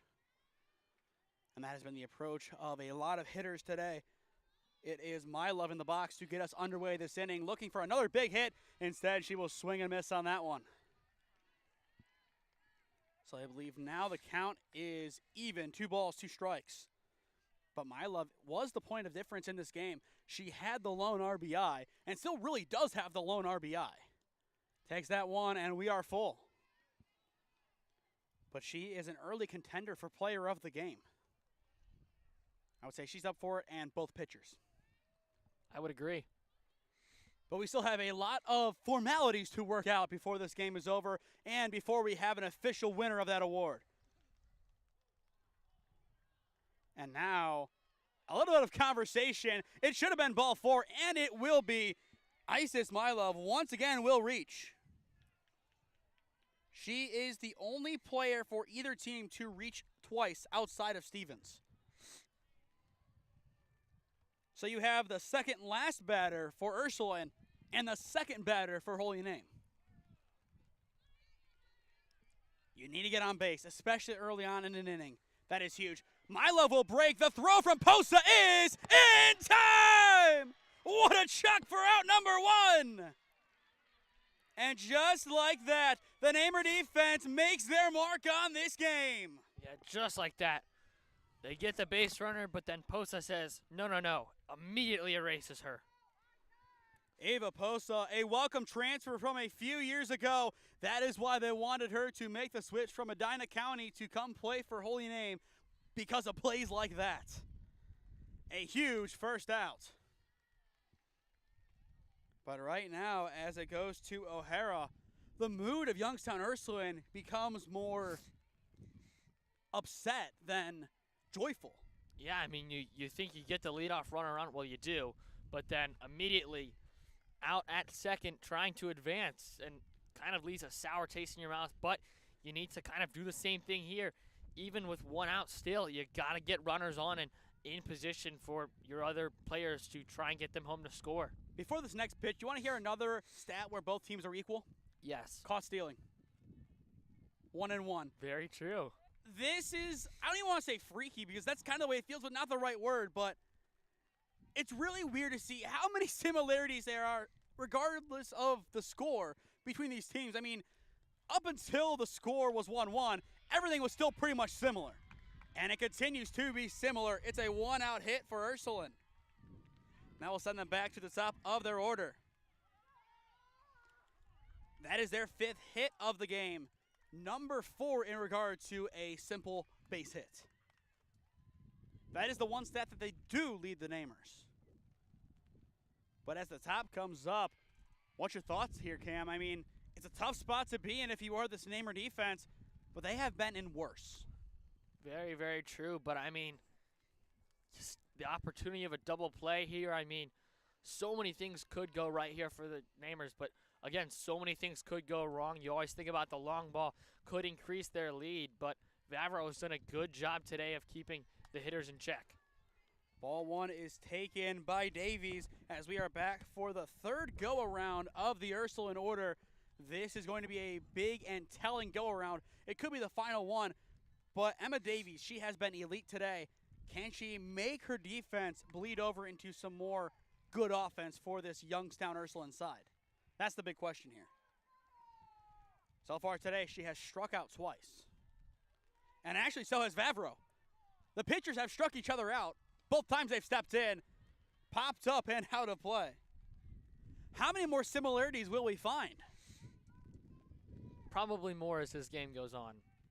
And I think somewhat on your screen, that time you officially could, you can start to see the little raindrops come down.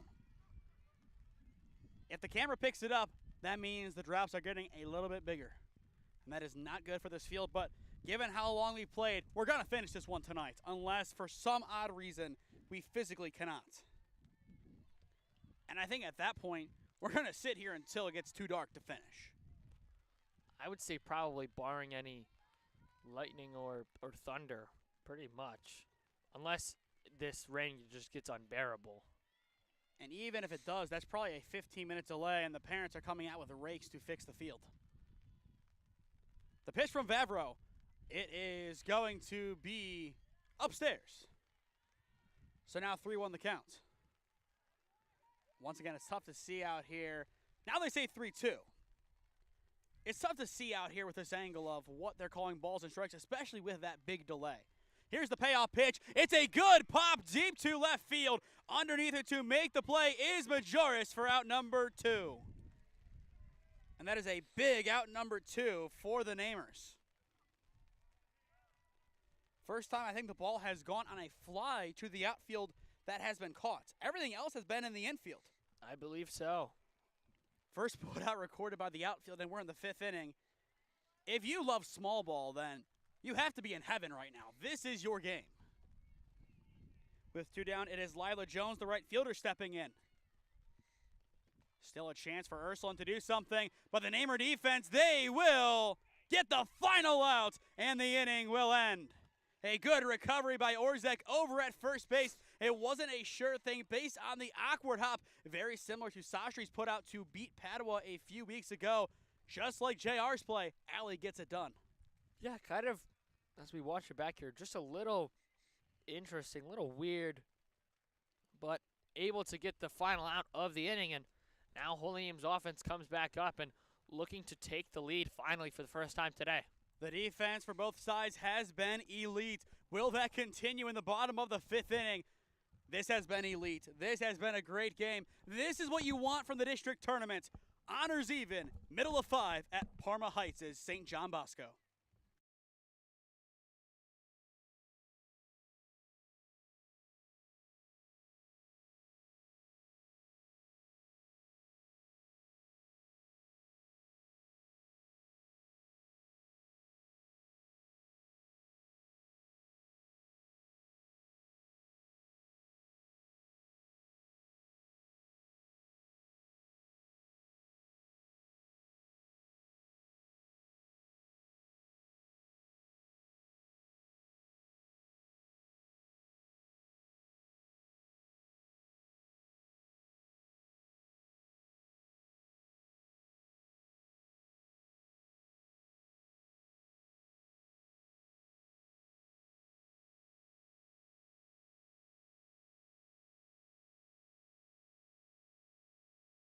Back in our intro, Cam, we said spring sports and rain go together like 2 peas in a pod, and unfortunately we could not split the pod today.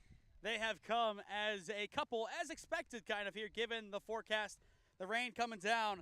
The runs, not so much. 2 combined, 1-1 your score. Yeah, definitely interesting to see, and, lovely rain, lovely Ohio weather as it tends to be. And we do have 2 more broadcasts left this week. We will talk about those in a few minutes. A few changes. Well, actually, both broadcasts are slightly tweaked, but for our equipment's sake, I would say for the better. I would agree. But we will get to those probably after this batter, which for the Namers is Allie Orzek.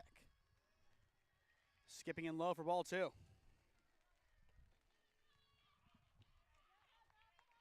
But a chance here for the Namers to strike. And actually, it looks like we do have a pinch hit. It is Layla Williams now in, the freshman. So a slight change here for Holy Name. And it is ball 3. And just got a text from Chris Golian. He now works at Holy Name and Love from 2014. He says he wants to go join a broadcast of ours. I think we might have to make that happen. I think, Cam, unfortunately for you, we might have to make that happen, but you also work. But that just means I'll be kicked out of broadcasting and forced to do camera or scoreboard. Most likely, but in all seriousness, Chris has been a great help for me. Going back to career shadow days at Holy Name, my junior year, I shadowed him at BAT back, I believe, in March of that year, which was a great experience. So shout out to Chris. Glad to see him back home, and as well, an alum of Mount Union. So there's that double whammy in there of reasons that we really appreciate what Chris has done, not only for Holy Name in the past, but what he's doing now. Strike 3 called on Williams, 1 up, 1 down, and that is punch out number 8 on the day from Davies. Yeah, just a really good job of coming back from that 3-0 count to get it back even or full at 3-2, and then just a nice punch out there. Now it is Emily Majoris stepping in. Going back to the district semifinal of a few years ago, Cam, that game was completed in 8 innings. Holy Name down to their final strike, made a big play. They tied it up, and then Erica Massey had a great whirlwind run around the bases to score and win the game. And I think your initial reaction was that she was out, but we watched it back. She was safe. And that was just a crazy game over at Tri-C. Now with the adjusted divisions, district semis are held at a home site, which kind of is nice. But I think for baseball, districts in its entirety, they're held at a non-home site, at a neutral site. A good base knock there by Majoris, and that will put a runner on for the Namers, and given the game script, an all-important potential go-ahead run. Very, very true, and we know the speed of Majoris possibly could see a stolen base here. Definitely a lot of things that could happen. Looks like, thought we were going to see a mound visit, but it looks like Coach is retreating back into the dugout. But to go to our schedule for the rest of the week, tomorrow we were supposed to be at Cloverleaf for Holy Name and Cloverleaf playoff baseball. And then Thursday we were supposed to be at North Royalton for Holy Name's class of 2025 graduation. Same games, different locations. Well, the one's not a game, but after 4 years, you can kind of call it an elongated game of high school with a lot of winners. No losers there. But the sites have changed. We're at Tri-C tomorrow for the playoff baseball game. And then Thursday, we will be at Holy Name High School's gymnasium, which I believe is still Cicelo Court for now the 2nd year in a row. Same start time, same everything, just different locations. If you're planning on attending either one, double check with your respective team lead as to where the game will be played or the event will be held. And that is a hard 90 for the Namers.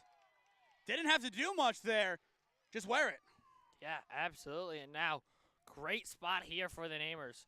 2 on, only 1 out, and really the top of your lineup coming up. And we could see a mound visit here. We at least have a conference between Ursuline's coach and the home plate umpire. And I think they're going to talk about this one as Cam. I kind of thought it hit off with the bat. I thought it did too. I mean, maybe that's what they're talking about. I mean, we can really only speculate what they're talking about. But up next, it's Aubrey Stevens, and we just know how powerful her bat truly is. We've seen it time and time again. What a time would this be for her to uncork on the softball? I mean, yeah, it would definitely be an excellent time here if you're a Holy Name, especially down this whole game, able to tie it up last inning, and now a chance to take the lead for the first time. Well, I'll tell you what, Cam. If this ball is gone, the student section off to our right will erupt, and they will be rowdier than ever. And I think so will the whole cohort of Namer fans along the first base side, or excuse me, the third base side. And I think some on this first base side just kind of staying closer to their cars. Really a good Namer cohort all the way around. Same for Youngstown Ursuline, a lot of good traveling fans. I like to see that, especially given the distance. But it's the playoffs. Everything means a little bit more. Davies sets the pitch. It is going to be in there for strike 1. After Stevens, it goes to Blinky, then Garlow. 1-1 your score in the bottom of the 5th inning. Once again, you would only need a total of 5 innings to have a complete game if the rain becomes too much. But I think both sides are going to push to play the full 7. Especially if a run does score in this inning for the Green Wave. And based on the way that they are set up, they would feel hard done by not to find at least 1. Yeah, but now a 1-2 count on Stevens here. She's got to protect and try and put something in play here. Davies sets the 1-2, bounces in to even it up. Kind of a throwaway offering there. Just tried to get the bait, but Stevens just lets it go. Even count, still a good chance for her to get a big swing and a drive. The student section on their feet in center. The 2-2, it is low, skipping on the dirt, and we are full. Once again, it will go to Kylie Blinky if the base is low. Regardless of what happens, it should, unless there is a double play in the infield or outfield, infield, whatever way you look at it. A hard ground ball They get the lead runner at third. That's what they wanted at a minimum. A great heads-up play over at third base for out number 2. Yeah, just a smart play by the third baseman over there. The awareness to realize she had enough time to step on the base. Didn't go for the out at first. Really didn't have enough time to do that, but still a good job there. And that was Kulianos once again over at the hot corner making that play. She has been elite as expected for Ursuline, and that's another reason why the Fighting Irish are tied with the Namers. They haven't trailed in this game, Ursuline. They have led the whole way, but that could change with one swing of the bat. The winner will take on Talmadge on Thursday. Talmadge, I believe, getting a big win yesterday, as I think their graduation is today. But that is going to be a big result for whoever wins that one, as up next should be the number 2 seed Youngstown Boardman. After that, I believe it goes to one of either Revere or Louisville. Obviously, a couple other teams could undercut them and get it done. But looking at who is favored to win those games, Cam, I think that is going to be the route we see from this district. I would have to agree, like you said, barring any possible upsets that we could see, but probably the way it's looking or shaping up to be at least. And time has been called by Belinky in the batter's box. 2 balls, 1 strike. The rain becoming a little bit more steady. But this is the playoffs. Well upstairs. And the runner left early. Mahalik, she broke too soon, and the side is retired. What a big call on the base path. That is a big killer, but she did go too early. The Namer offense once again falls on deaf ears. Wow, I mean, definitely not what you want to see if you're the Namer offense. But, I mean, if you're Ursuline, great way to get out of that inning. Giving up those first 2 base runners, but really being able to get out of it with the smart play over at third and then the base running mistake at second. I'll tell you what, if you are a neutral watching this game, you have to be loving this. 5 complete, 1-1 your score on the SmeeSports YouTube channel.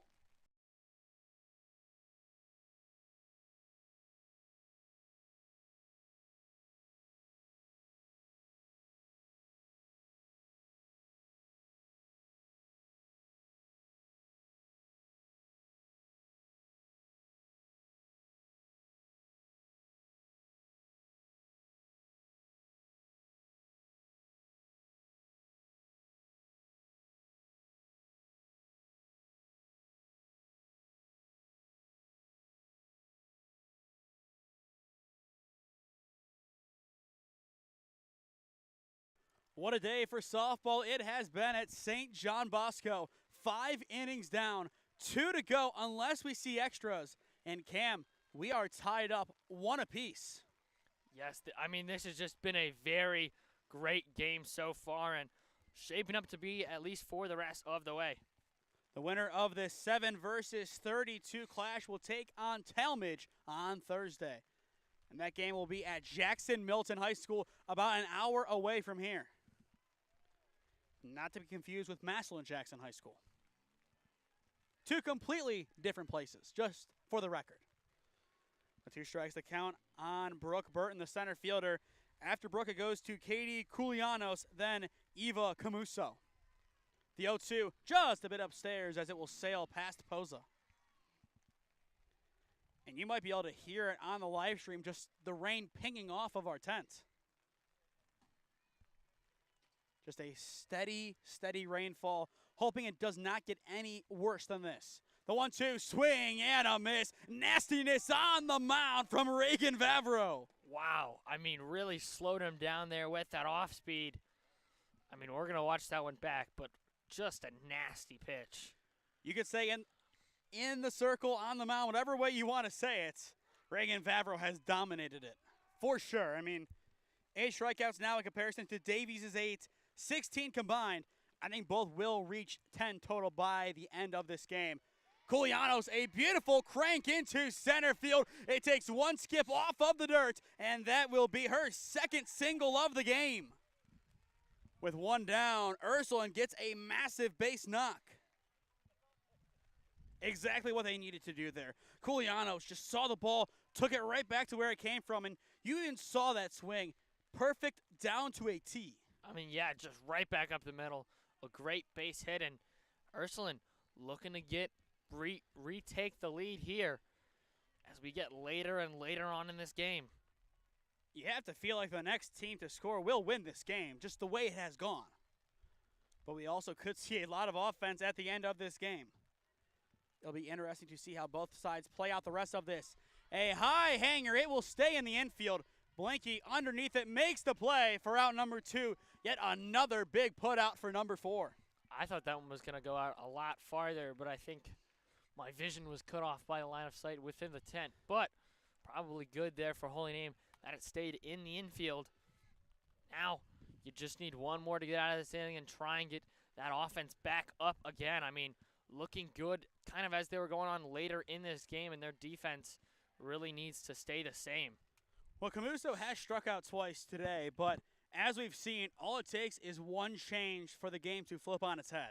I mean, absolutely, but talk about how dominant Reagan Vavro has been today. I mean, just absolutely electric stuff on the mound for the Green Wave. This is the first time I believe that you have ever seen her pitch, and I told you heading in, this is what to expect, and I didn't even know if this is what you expected based off of that. Yeah, I don't think this is what I expected at all. I expected her to be definitely dominant, but I don't think this dominant. But, I mean, really showing why she is such a great pitcher.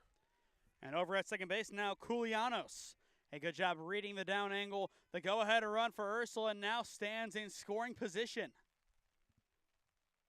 And that is going to be a big potential turning point. If Kulianos can get around the base path, which the way that she has ran today, she might be Ursuline's best bet to score. It is going to be big, but it will be somebody in her place. We will see who it is. They do have a hoodie on, but once again, it is the same runner from before. That is Brooke Opelick. She already has been called upon once in her second outing of the day. Can she become the go-ahead run? That will be a big thing to add to her resume. The 2-1 sails upstairs for ball 3. If you are watching on behalf of Talmadge, you have to be wondering which of these two teams you'd rather face. Obviously, one is really good by seeding, but Youngstown Ursuline, they are going to be a tough out, whether if it is from Holy Name or anybody else, as that is ball 4, put 2 on, 2 down. I mean, absolutely. We've just seen the way that they've battled it against Holy Name today, and so far, I mean, just a great contest from both sides. Coach Scheiben as well in year 3. He has won a total of 50 games in his Holy Name career. That does not include football. That is just softball in just under 3 complete seasons. The best season that he did have, Cam, going back to year number 1, 20-5. Absolutely dominant that year. He has done a great job, especially with one of the best teams in the state, Elyria Catholic, in the conference too. And he also has had a number of battles against some of his old teams, the main one being Westlake. And this year, both Westlake games went in favor of the Green Wave. But Coach Scheiben has done a great job transforming this program into a program that everybody knew they could be. 2 on, 2 out. This is going to be a big, big turning point, regardless of what happens. If the Namers get a stop, I feel like their offense has the momentum they need to get it done. If Ursuline scores, the Namers would need a lot to go their way. The pitch. A good response by Reagan Vavro in the circle. Finds a strike. For the Namers in the next inning, it is going to go to, I believe, Blinky, Garlow, and Vavro. Popped and out of play.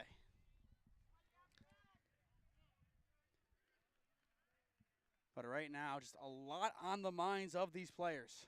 And you really cannot blame them. This is going to be one of the biggest games of their season.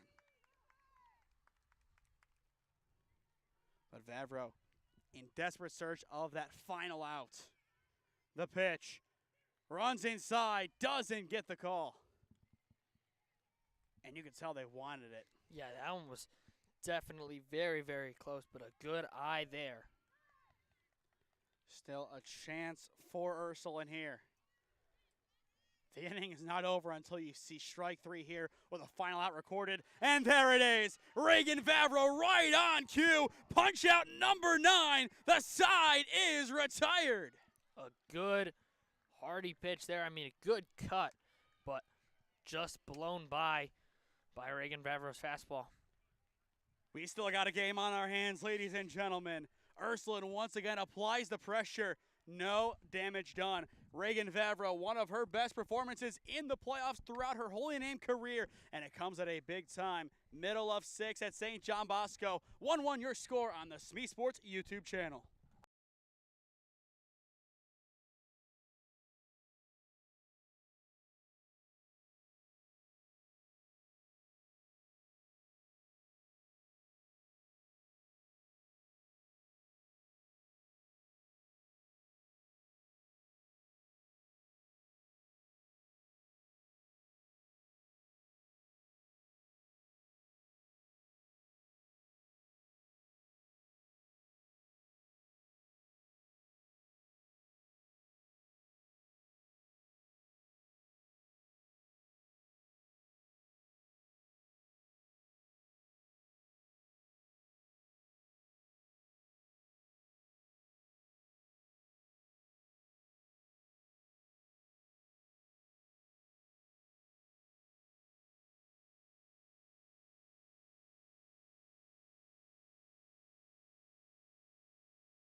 Still a tie game. Cam, so many potential turning points in a game like this. So many opportunities presented. But the tail of the tape has been defense, and that's kind of what we expected heading in. Yeah, I mean, absolutely. So you can see on your screen the student section all standing up, all ready for Holy Name to potentially score what could be the winning run here in this inning. And you have Russell Macetta out by, I believe, a telephone pole. So the student section, it spans across a very vast field of nothingness. Nobody in the middle, but don't know exactly what's going on back there. We'll try to get an update on that, but the main updates we're going to provide, obviously, this tremendous game so far, which, regardless of who you are rooting for, you have to feel this has been a good game as, once again, if you look strictly at seeding, you're missing the majority of the story. I mean, absolutely. If you're missing out on this game, you are missing out on a big game. I mean, you could just look at the box score and say, oh, well, whoever wins had a good game. But, I mean, really, this game has just been incredible in all sorts. I mean, very weird way that Holy Name was able to score, but looking probably for a more traditional way to score their second, or at least hopefully their second. With Blinky, Garlow, and Vavro set to hit this inning, Blinky in the box, Garlow in the on-deck circle, and Vavro in the hole, you have a good foundation to score this inning. This is the heart of your order, and that's why it's a leadoff single for Kylie Blinky. She is now 2 for 3 on the day, and that one comes at an even bigger time than the first. Absolutely. Just a good, solid piece of hitting there. Just sends it right back up the middle, right where it came from. And first batter on, definitely what you want to see here if you're Holy Name, especially with the heart of your order coming on up. Could possibly also see potentially a stolen base here, potentially a little bit of small ball. You never know. Well, with Bailey Garlow in the batter's box, I don't even know if small ball is in her vocabulary. Well, I mean, I understand that, but I mean like possibly like a fake bunt to try and move the runner up to second. We've seen it multiple times today. That time at least she will stand in and see ball one. Oh, Russell's back from his big walk to the outfield telephone pole. The internet is not the best here at St. John Bosco. We are using Starlink for the first time today, so maybe that could be part of the issue with Mr. Macetta over there. The 1-0, well off the plate for ball 2. And if you are Davies, It would not be the worst thing in the world to pitch around Bailey Garlow, just given her power. Probably not. I mean, but especially here in this 2-0 count, probably if I'm Garlow, I'm sitting on a fastball and I'm looking to drive it over the outfield wall. At a minimum, and I think even she knows this as a 3-year varsity starter. She just has to put the ball in play in a spot that she won't get doubled up.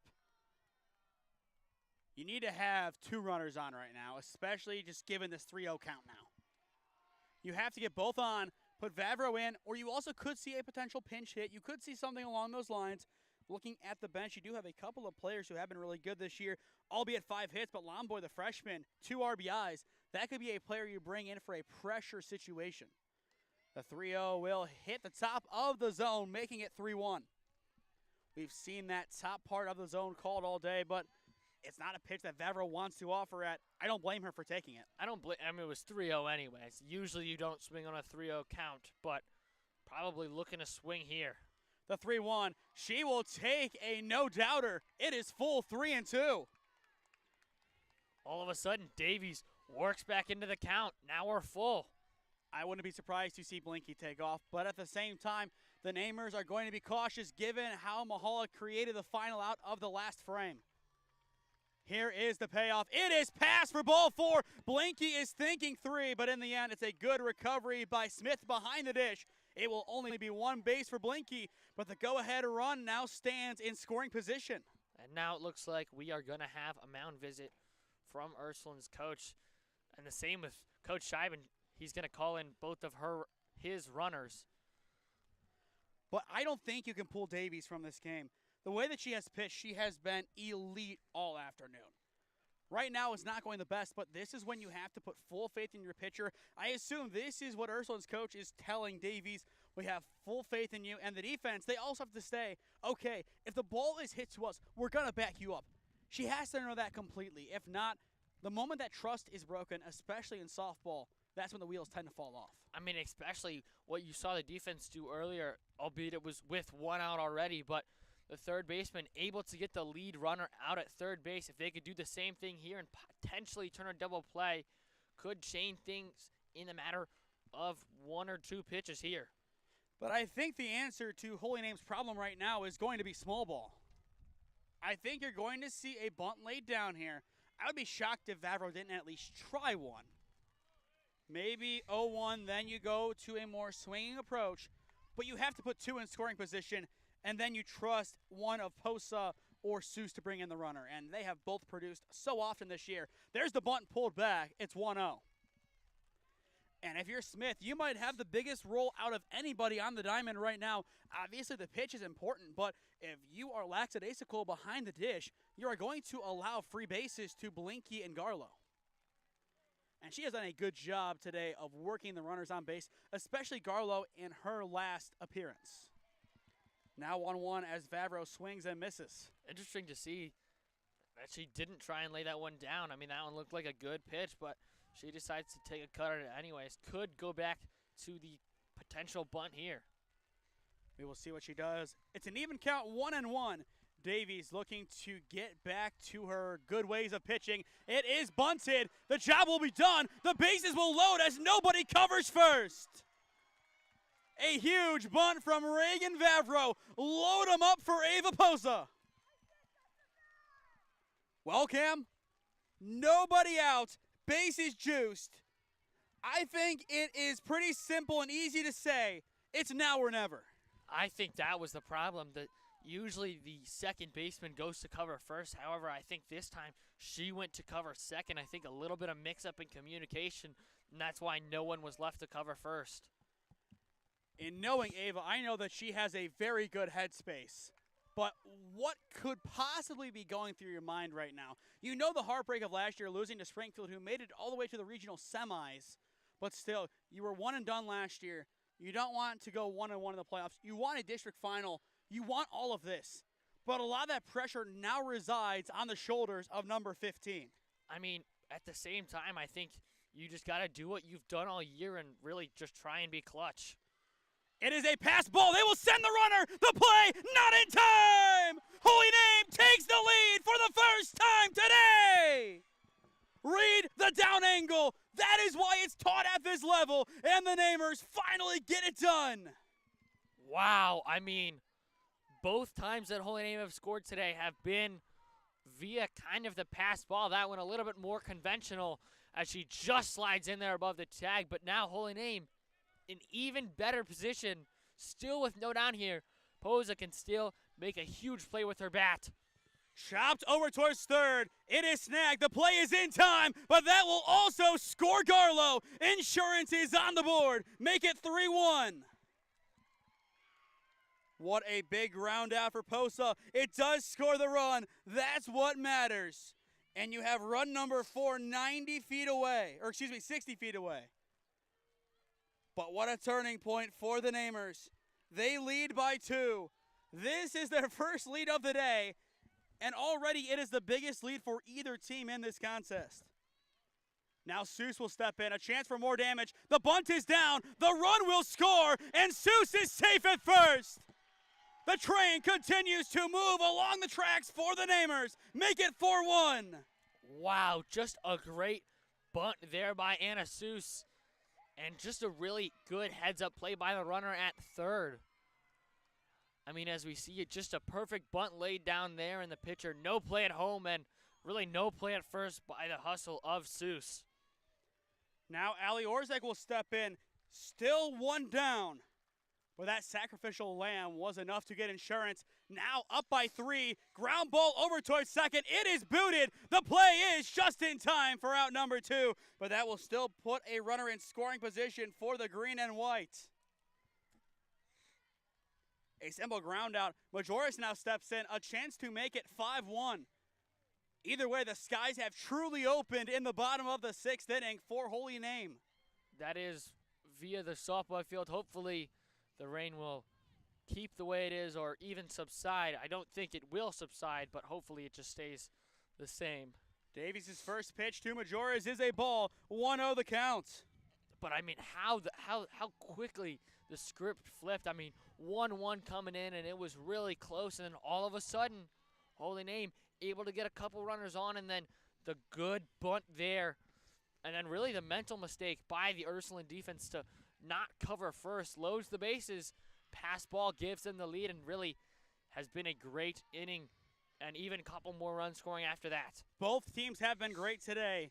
It's just Holy Name playing a little bit smarter. That has propelled them, at least for now, over Ursuline. But with Isis Mylove, Ireland, O'Hara, and Emma Davies set to swing, this game is still far from over.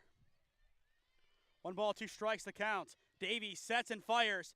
A good crank down the right field line, but it will hit off of the structure just past the fence. Count remains 1-2. But if you are Ursuline, you know how important the at-bat of Isis Mylove is going to be. She needs to reach.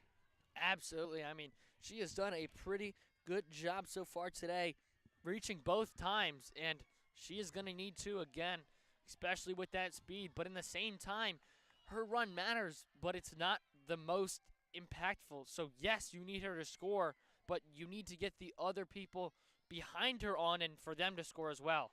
Ground ball, and it is through. They will send the runner. There will be no contest at home. It's an RBI single for Emily Majoris. Make it 5-1, Holy Name. What a swing by number 3. Now 2 for 3 on the day. That hit 10 times bigger than the last. Wow, I mean, pretty much the exact same thing as the last, though. Sends it right back up the middle. And Seuss's speed allows her to come around and score and really give Holy Name a cushion here. Back to the top we go with Maura Mahalik. She will be the 8th batter of the inning for the Green Wave. We talked about it before the game started. I mean, wondering if Holy Name was going to be able to get out to an early lead, but no, instead, they're really getting out to a really late lead here and looking to be able to hold it up in the top of the 7th, but trying not to be done here, still with 1 out left to play with. And the top of your order, no less. Mahalik takes ball 1. Once again, Mara has been great this season, batting .353, 18 RBI, 16 stolen bags, a team high in that category. She has had a tremendous sophomore year, and it's a good pop into left center field, but the play has been made. A good snag by Wendt, and that one retires the side. But Cam, the job of the Namer offense has been completed. They needed at least one. Why not four? 5-1 your score through 6. This is OHSAA Playoff Softball on the SmeeSports YouTube channel.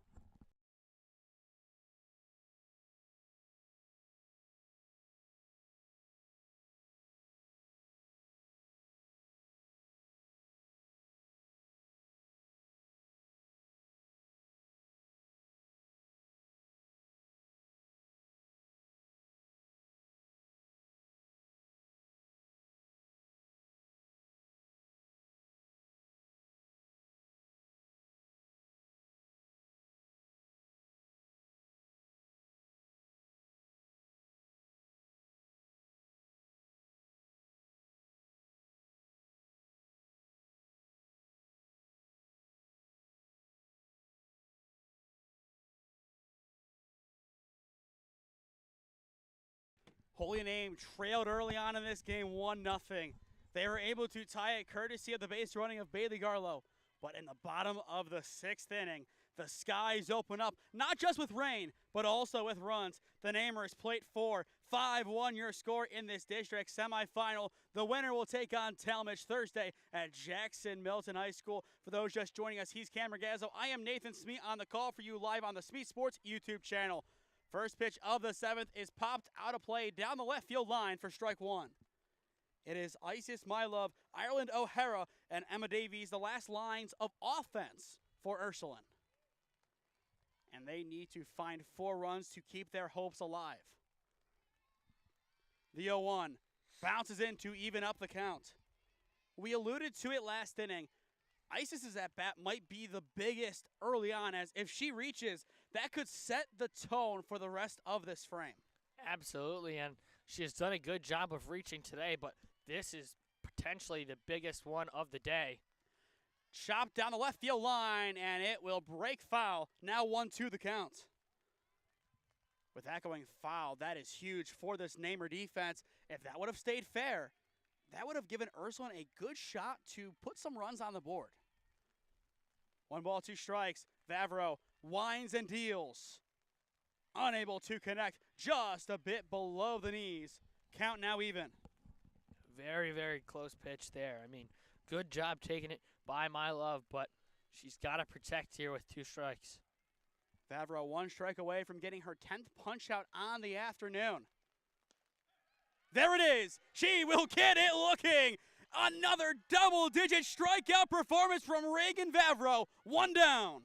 Wow. I mean, we were talking about her here early, and you talked about her potentially being able to get to that 10 mark, and I was kind of doubting it, but I mean, she has really just amazed me as this game went on.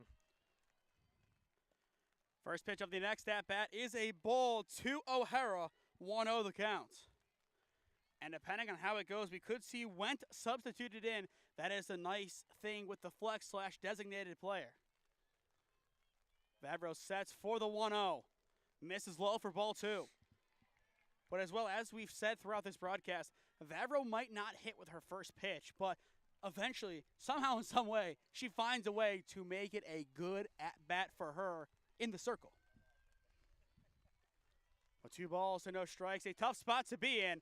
Ground ball over to Vavro. She cuts it off in front of Blinky. And just like that, the Namers are 1 out away from making it back to the district finals. The final countdown can ring out, and this is going to be a sweet rendition of it for the Namers, a group that have fought so hard today to get to this point. I mean, absolutely. So you see on your screen there, the student section, they're all standing up. They're all cheering on the softball team as they look to get this final out. It is Davies, the other pitcher, the last line of offense, and she will take a first pitch strike. 0-1 the count. Davies was tremendous in the circle, but Vavro is trying to shut the door on the Fighting Irish here. The 0-1, chopped foul. Ursuline down to their final strike of the season. And I'll tell you what, when Holy Name gets that final out, it is going to be chaos over on that third base side. They have waited for this moment for a long time. A chance to get back to the district final. The 0-2 from Vavro, just a bit upstairs. Ursuline, they will see at least one more pitch this season. Stay tuned as well after the final pitch as we will give a brief but impactful postgame show and final remarks about this game. The 1-2 from Vavro, ground ball, and it is going to tip off of the shortstop Garlo's glove. It's a 2-out base knock for Davies. Ursuline not done quite yet. Just barely off the glove of Vavro there, but still, Ursuline has life. A little bit of luck of the Irish right there. All they need is one runner. They can get some offense from a couple of guys at the top of their order. The question is, can they do it right now with pressure completely mounted on the shoulders of Lila Jones and then everybody else that will follow her? 0-1 the count as she swings and misses. I mean, and the big thing is you need 4. It's not just the 1. You need 4 runs. And Ursuline knows that just as well as everybody else in attendance today. A very good crowd on hand here at St. John Bosco. A good student section, a good cohort of Namer and Fighting Irish fans. And I'm especially impressed by the fan base of Ursuline for making the trip out here. An hour-and-a-half drive, they're unfazed. Especially with this rain, too. You have to give them a lot of credit for making this trip. Not at all an easy thing, especially on a work night. The 0-1, just a bit low, and the count is even. If Jones is able to get on, it will go to Brooke Burton. Either way, it is an even count. Vavro looking to take command. The 1-1 sails upstairs for ball 2. And just saying, if the base is loaded, it will be Koulianos in the box. If there was anybody who could go yard on this Ursuline team, it's number 8. And I think they know that just about as well as everybody else in attendance based on her play today. Yeah, if you're a Holy Name, you definitely do not want to get all the way to her. You want to end it right here, right now. The 2-1. Chopped foul behind. Once again, Ursuline down to their final strike. But if you are Koulianos, you at least have to hope that you will get that chance. And even if you don't, I'm sure she is mentally prepping for it right now. 2 balls, 2 strikes, 1 on in the top of the 7th. Holy Name up by 4. Vavro looking to slam the door on Ursuline. Ground ball over towards short. Garlo gets it. The chuck is not in time. And Ursuline will stay alive for one more at-bat. Wow, I mean, down to their final out, back-to-back singles. Ursuline has done a nice job, despite being down to their last out, down 4 here in the top of the 7th. Last strike on both occasions as well. They have battled so well. Time has been called as Vavro will get greeted by an assistant coach. Once again, the winner will be awaited by Talmadge. And Talmadge, if you're watching, I'm sure you've taken a lot of interesting nuggets about both teams. And like I said, you obviously don't want to play the higher seed, but if you were somehow to have to play Ursuline, that is not going to be an easy out by any means. Absolutely not. And to their credit, they have made Holy Name one of the best teams in this area work for every out. They're making them work here for this final out especially. All eyes on the center fielder, Burton. 0 for 3 on the day, but she looks to change that here, or if she doesn't, at least walk or get a hard 60. Not a hard 90, as the base path is a little bit shorter. But 0-1 the count on Burton in the meantime. Koulianos definitely mentally prepping right now for what would be the biggest at-bat, maybe the final one of her Ursuline career. 1 strike to count. Vavro sets and fires. Swing and a miss. Once again, Ursuline down to their final strike. They have been here before. The Namer defense has been here before. Will the third time be the charm for the Namers? In the meantime, time has been called. Ursuline taking as much time as possible to talk through this situation. And you really cannot blame them. I mean, yeah, when your season comes down to the final strike, I mean, for the third time in this inning, can they do it again? Can they get on and extend their season just a little bit more? Or will Reagan Vavro and the Holy Name defense slam the door on them? You can feel the anxiety in this place. The 0-2. It is hit down the right field line. It is ruled foul. Wow, Cam, I don't know if that was foul or not. I don't know, Jim. I'm going to say it wasn't. I don't think it was. By the slightest of margins, it was. But, Cam, what a statement that would have been. That's tough. That's really tough if you're Ursuline. You fought all season. You think you found your saving grace. But the umpire rules foul. You have to do it again here. Still 2 strikes to count on Burton. Vavro sets the pitch upstairs for ball 1. The throwback, not in time. No! She came off the base. They changed it, and that does it. Holy Name is back in the district finals. Posa catches Ursuline sleeping, and the Namers are 1 step closer to Akron. We will watch that one back. Who thought that is how it would end? It might still not have ended. They are going to talk about it. Cam, what do you think?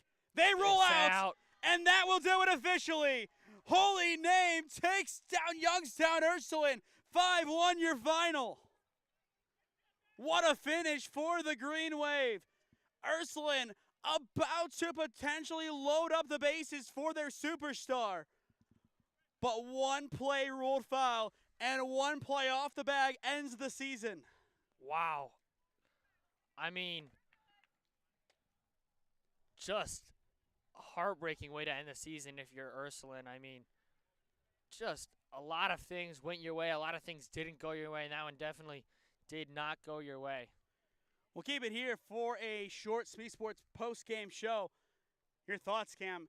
Either way, Ursuline fought with everything and then some to get to this point. A chance to potentially play spoiler for the 2nd game in a row, and to their credit, they played their cards extremely well. I mean, absolutely. This team battled all the way down the stretch, coming in as a 32 seed. Definitely not what was shown out here on the field of play today. I mean, just an excellent and phenomenal job by these ladies to battle all the way up until the very, very end. I mean, twice down to their final strike of the season and being able to reach via the singles. I mean, just an excellent job of resiliency that has worked. But in the same way, Holy Name able to get it done in the end. Really want to shout out Emma Davies on the mound. I mean, just did a phenomenal job today for Ursuline. She had 8 strikeouts today. Just electric on the mound. And before it is done, pointing out one of the best traditions of Holy Name softball, the post-game prayer around the circle. You love to see it, especially being in a conference with all private schools. You have Ursuline coming in from the Youngstown area, another religious school. Just a really cool thing to see. Obviously, if you're Ursuline, you're with the team that just knocked you out of the playoffs, but they understand just as well as the Green Wave, there are a lot of things bigger than the game of softball, and that's one of them. Absolutely. It's a great thing to see, but, I mean, a heartbreaking loss here for Ursuline. And as for Holy Name, you could point the finger at a lot of players for making the biggest impact, but I think, as we say a lot on these broadcasts, you have to go to your starting pitching to find your spark, and that's why our player of the game for this district semifinal is Reagan Vavro. Cam, I'll toss it to you once again. 10 strikeouts on the day, electrifying pitching, and when things started to get a little bit rough for the Namers, she did not waver from her strong pitching style. I mean, absolutely. She was just electric on the mound today, going all strong 7 innings.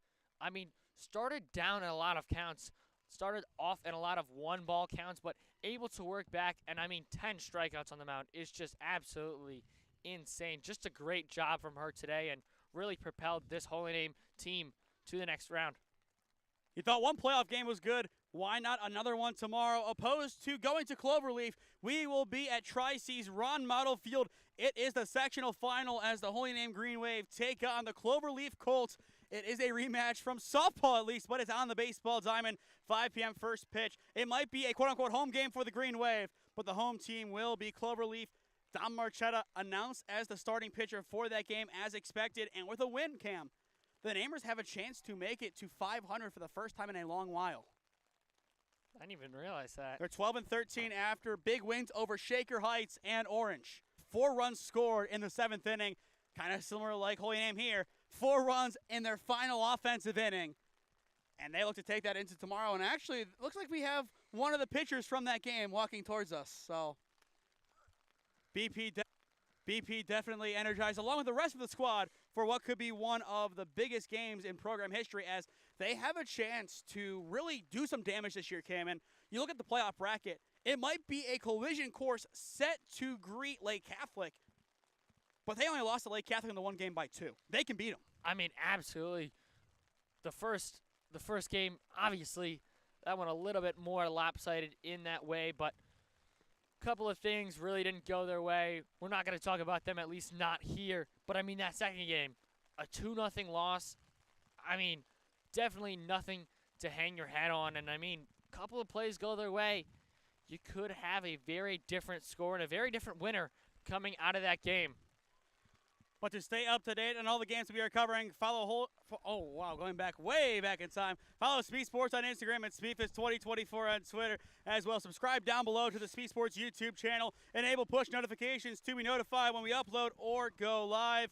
We will be back on tomorrow, as we said, for some more exciting OHSAA athletics and Holy Name athletics as well. But that will do it from St. John Bosco. Holy Name advances to the district final to take on Talmadge. 5-1 your final. He's been Cam Ragazzo. I am Nathan Smee saying so long from St. John Bosco, and we will see you next time. This has been OHSAA Softball on the SmeeSports YouTube channel. Thank you for tuning in, and we will see you next time.